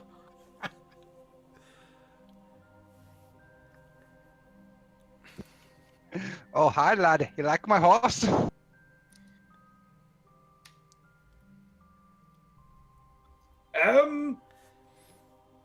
Hello. Do I know you? Oh, man, I've disguised myself with this like 4 times. This time was with magic. You can't be that blind. I mean, yes, you do, sir. Oh, wait, what accent was I using? Oh, crap. Damn it, Nadiv. Sophona, is that you? Sorry, I haven't put my glasses on this morning. Sir, it's me. Oh, hello there. I was starting to wonder how long you'd take. Well, we got a bit lost. Sir, I need some help. Go on, I'm all ears. Well, we're gonna need a proper disguise kit for our friend here. And since they stole all of my belongings... Nadiv just looks blankly. Sophona, you don't see the eyes, but you can feel daggers being put into the back of your head from Rexia. What I'm saying, sir, is you know that emergency budget they gave us just for situations like this? The gold in your One that I had pocket? to use to bail them out earlier. Bail them out? They let them go? Yes, I almost have no money to my name whatsoever. I presumed you had some. Well, you hear 7 different languages of cussing. Now the question is, are any of those languages primordial? Let's see. It would be Dwarven, Celestial, Common. Oh, yeah. Dwarven, Celestial, Common, Draconic, Elvish, Sylvan, Undercommon. A lot of Elven languages. Oh. Very flowery cusses. They just flow off the tongue like honey. I'm going to raise my hood just enough so Nadiv can see that it is me, and I'll go, do you have any idea how it would be possible for us to get our gear back? And she's going to speak in a very quiet tone. You could try bribery. You were implying we have money. Well, try prostitution. Nadiv is the best. I don't know how good Click would look in a dress, but that's a good idea. Hold on. She manages to not punch him in the face.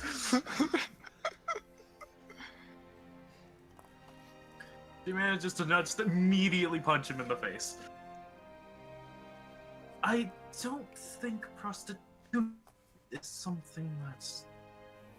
Listen, I just need I don't know. to I get... used to be rather prolific back in my day.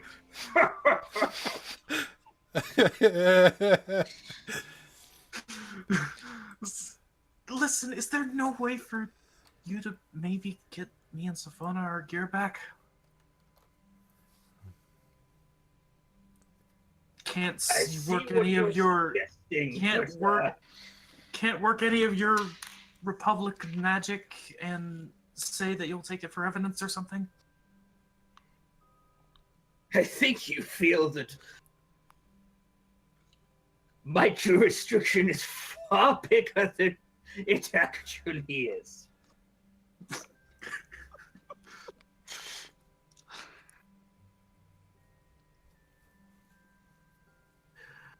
Rexia just has a very defeated sigh.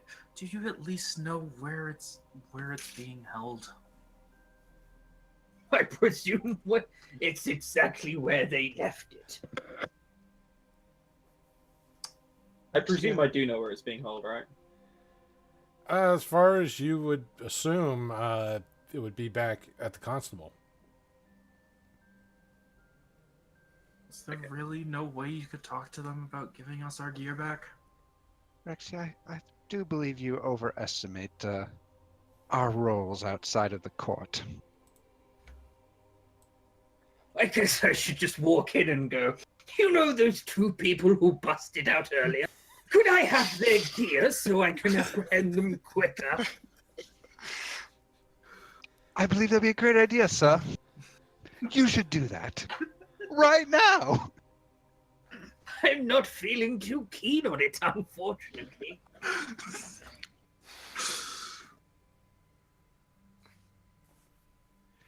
Well, where are the others? That apparently you could just buy them out. That's a good question. Where are the others? They're still sleeping, right? In the inn?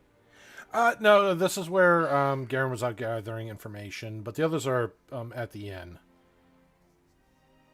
So this would be right before Garen comes back to the information. Everybody starts going out to try to find you and gather more information on what's been going on. Okay. They're definitely around. I'm going to whisper over to Zafona and go, I'm slowly realizing why you want to murder this man. Not to murder. I couldn't get his job if I murdered him. I can just dream. It's not illegal to kill someone in your dreams.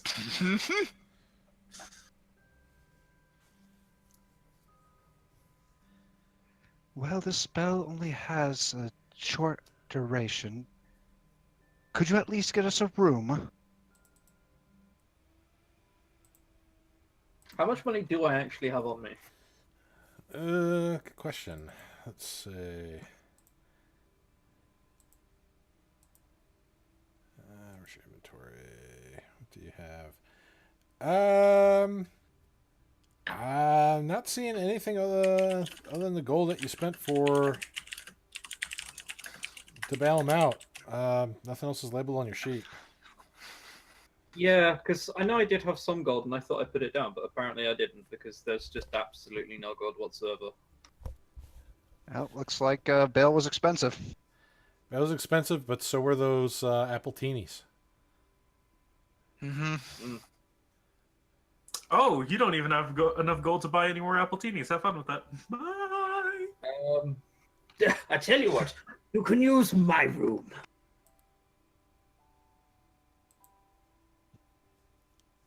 Well, I suppose that will do for now.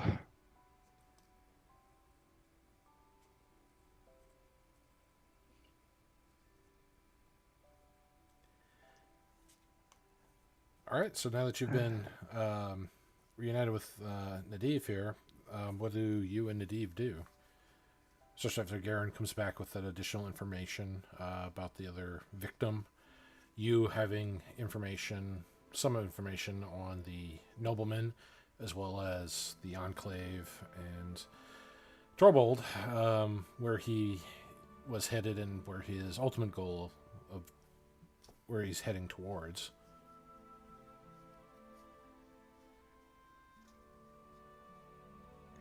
Oh, men here, I do have some good news for you. We found a giant fighting pit where your best friends visited. Rexia beat the heck out of one of them, and then caused me great shame and disappointment on the second. What, are y'all in the inn? Yep. Yes. Oh, okay. Well, hey.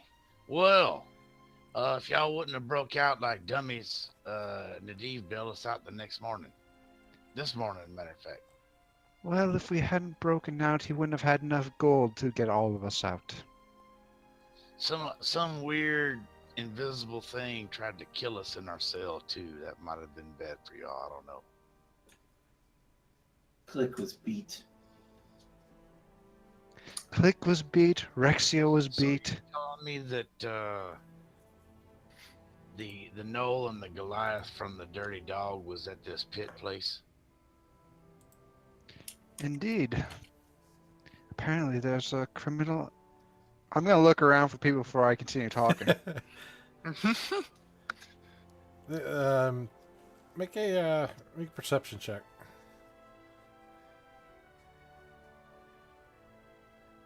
Yeah, seems fine with the 10. Yeah.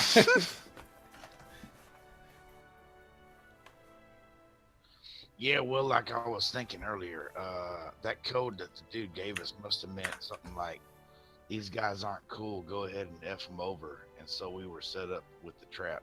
That means the dudes at the Dirty Dog got to pay. And we're going to have to do it like an 80s crime movie and, kill everyone in the organization from the bottom up. So that means we should go to the Dirty Dog and start crushing them dudes' heads. You mean commit murder and get thrown back in jail. Ain't gonna Also, perhaps there are many criminal organizations. It's entirely possible it could have just been another one who got there before we did. What do you mean commit murder? These dudes are doing illegal stuff anyway. Law ain't gonna care if you bust up an underground fighting ring. They accuse us despite the fact we are locked up of a third murder. No, they will make sure we pay. This shit's too fucking complicated. Y'all figure it out.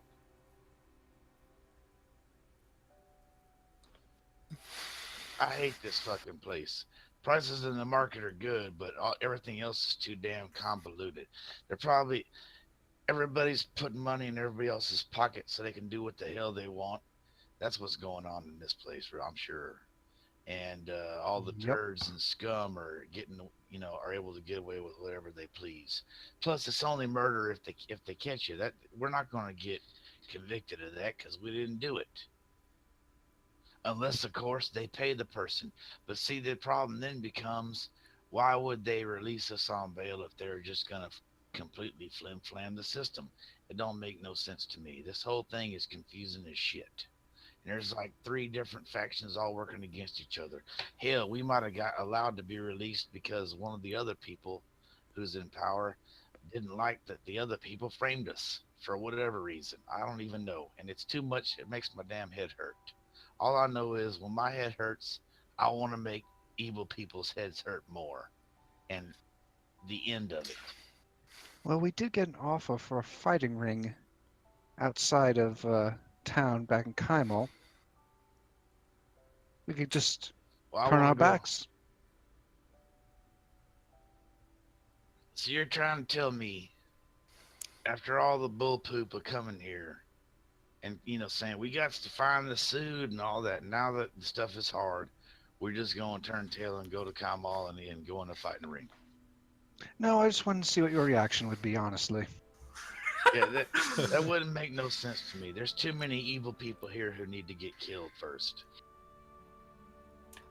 Click say wants to do something about this too. So at this point, I walk in because I come back from. Say,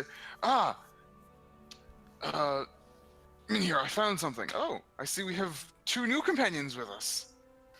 Hello. Hello there. I'm going to turn just enough so where you can just barely see my face as I glare daggers at you now. I'm assuming we're not at the bar when we're having this conversation. Oh, We're like at a Rexia. table. I'm going to run over and cover your mouth very quickly.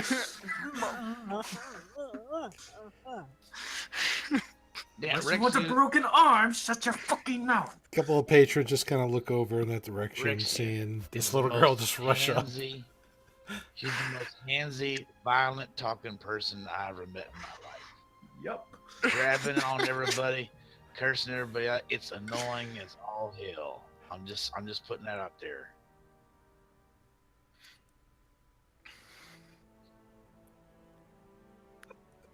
If I come up with ideas and all you're gonna do is tell me I didn't can't tell do you that, anything. blah, blah, This was blah. over to Garrett. No, I'm not saying you. I'm talking to Safona again. If you're telling me something and you want my opinion, and I say we go to the Dirty Dog and we start some trouble with them a-holes and we kill them, and you're saying, well, we can't do that. Well, then don't ask me, because all my plans are going to be simple. Go to where the bad guys are and kick their butts. That's my plan every time.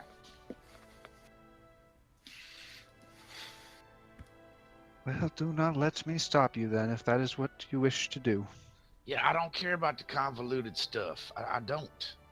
If that means if there's corruption and they come to get us and we know we're right, then we should kick their butts too. I'm sick of this dang place. Civilization ain't civilized. It's bullshit.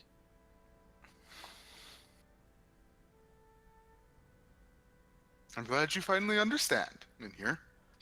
No, man, the thing is, even these noble folks, anyone knows that a noble ain't legally allowed to challenge a commoner. They can only challenge other nobles. A duel is only lawful if the person is of noble blood. So that drunken fool in the street challenging me had no business doing that.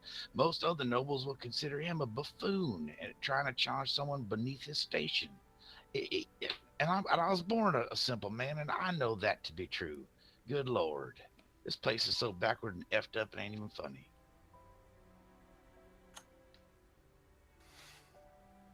Bet you didn't know that, huh? It's against the law for a nobly born person to challenge a commoner to a duel.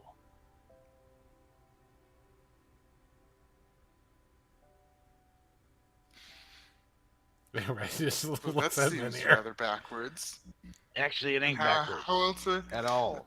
rather backwards? And If how you know else are... anything about the chivalry stuff, it's only applicable to those who are your peers or your equals. You can't push it on those who are your social lessers. Rexia will walk over to Minhir and just go, I'm with you if you're off to go beat the hell out of them. Yeah, I ain't doing them either. I'm gonna go pick a fight, maybe with that half ogre ugly bastard behind the bar, and see if I can't cave his head in sideways. It's gonna be a lot of fun. You know the one that was being a bit of a smartass. What was his name again? You mean annoying customer? Yes, that. Well, his friend wasn't too bad of a match against me, but he was Out of character, in character voice. Minhir's probably gonna die today, because I'm gonna go fight. Because I'm stubborn like that, and I'm gonna go fight this impossibly potent NPC and get killed. It's gonna be awesome. Well, the thing is that in out of character, one-on-one, that wasn't happening. Multiple people on one, that is a different story. This dude fights better than the demon. I look forward to fighting this guy. Yeah, but in character, listen, he and I got off onto a bad foot, and I'm pretty sure. Well, I'm not going to hold back if I see him again. Yeah, you know what's really cool about it too? About being a good guy when you're fighting evil people? Yep.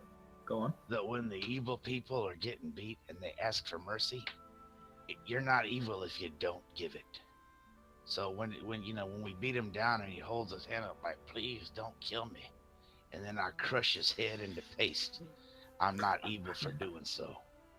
That's all on you. I'm not going to do that, at least. And you know better than them. Click looks a little uncomfortable too. There is no honor in what you propose, my friend. Honor ain't got nothing to do with it. Sometimes, if someone's evil, they don't deserve mercy.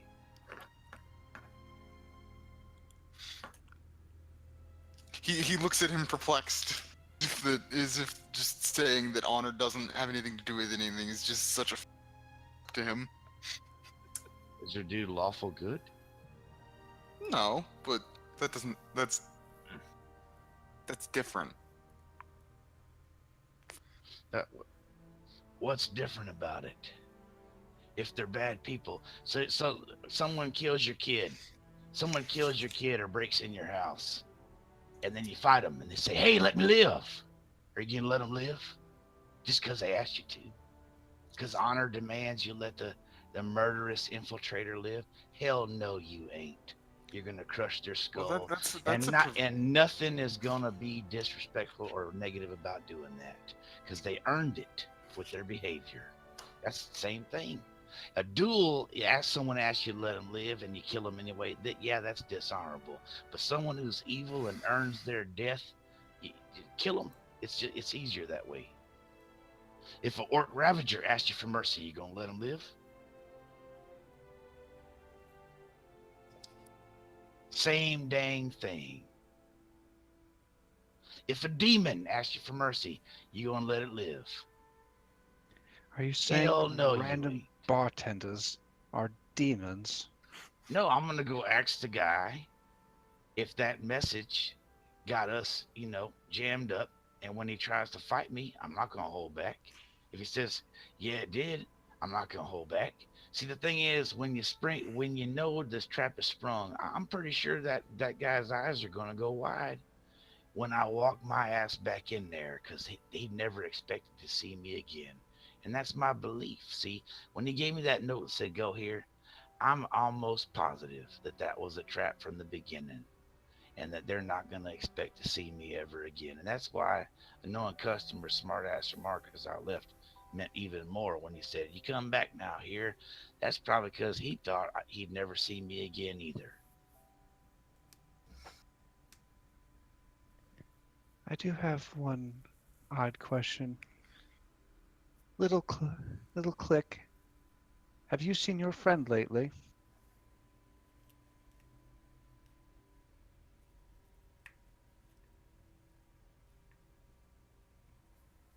Click. I didn't hear you. What? Have you seen your friend lately? What friend? The one who gave you the bloody potion. Oh, no, I haven't. And you were attacked in this jail cell, were you not? Click nods.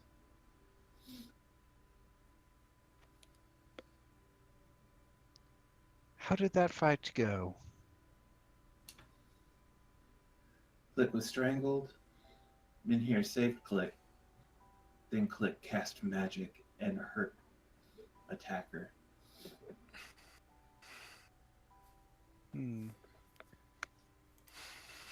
They seemed focused on you, is what you're saying. Again, Click nods. Odd. I will have to think about it.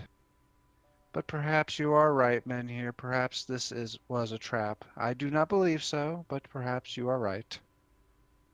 Well, see, y'all got me on the soapbox now, because the thing is, it is nice to be able to be merciful and honorable to people who deserve it. That is true. I totally agree. But see, what people want to forget when they think they wouldn't give mercy to a monster is that most of the time, people are monsters too.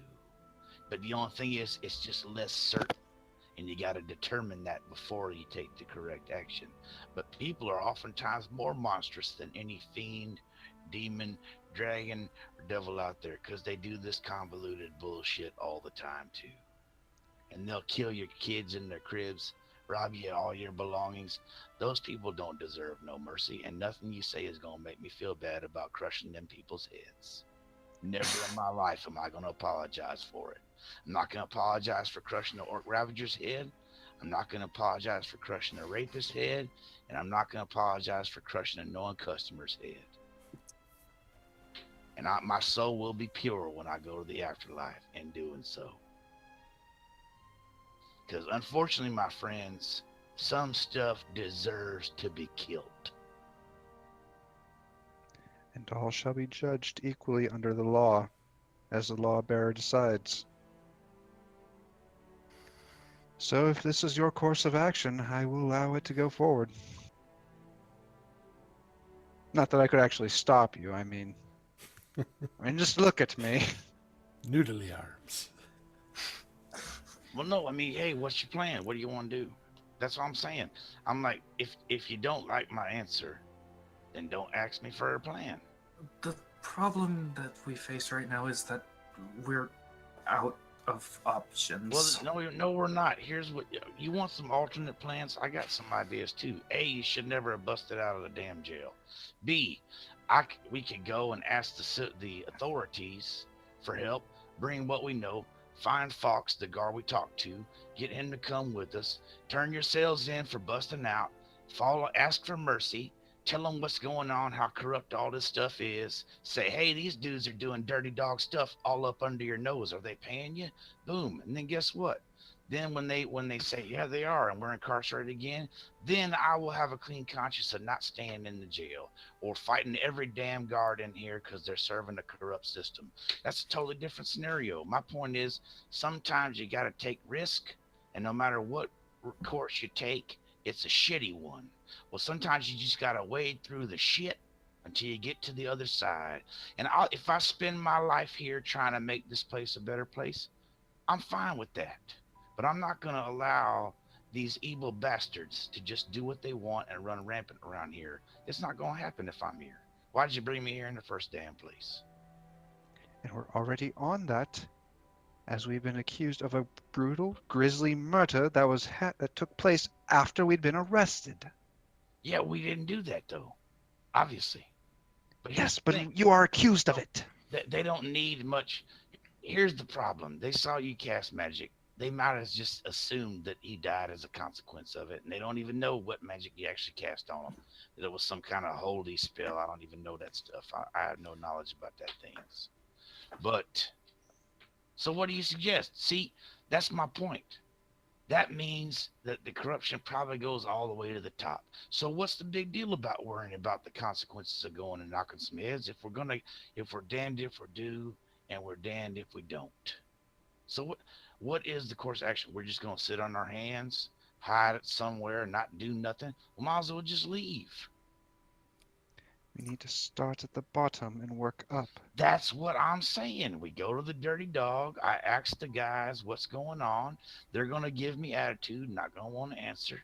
Then we kick the crap out of them. It's too easy. And then when we defeat them, then we get the information we want.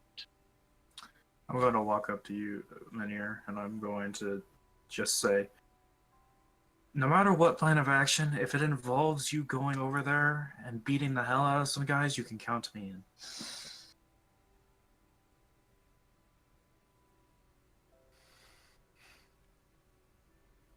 Okay. By the way, Garant, you want to talk about honor? I do know what it is. That's why I didn't kill that old drunk bastard in the first place. Because he's drunk and stupid. And it would be dishonorable of me to kill someone just because they're drunk and stupid. It's not very nice to talk about Ned that way. And now if that old drunk bastard had stabbed me in the back, I'd have crushed his freaking head with no mercy. Now does that make me dishonorable? I don't think so.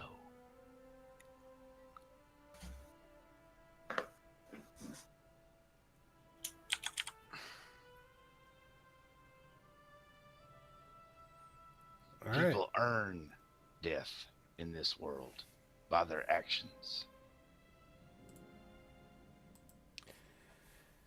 Well, I got all philosophical, out of character. I'm like blowing. Just became Batman. I'm blowing people's Well, not really minds Batman, with the but, depth of my thinking. Minner's obviously he's smarter than people think he is. I don't know if I really say smarter. Edgier, yeah. Smarter. All right, so the plan, loosely, is to go to the dirty dog and confront head-on with questions or with Malls, the proprietors of the Dirty Dog. In a loose sense, yes. Well, they're at the center of the whole Generally, dang yeah. thing. They're at the center of the whole thing, and they know what's going on. Click does not have much divine power left. If we fight, I cannot help as much as I normally could. It would be good to take a rest. All right, so as you all are finally back all together, formulating a plan,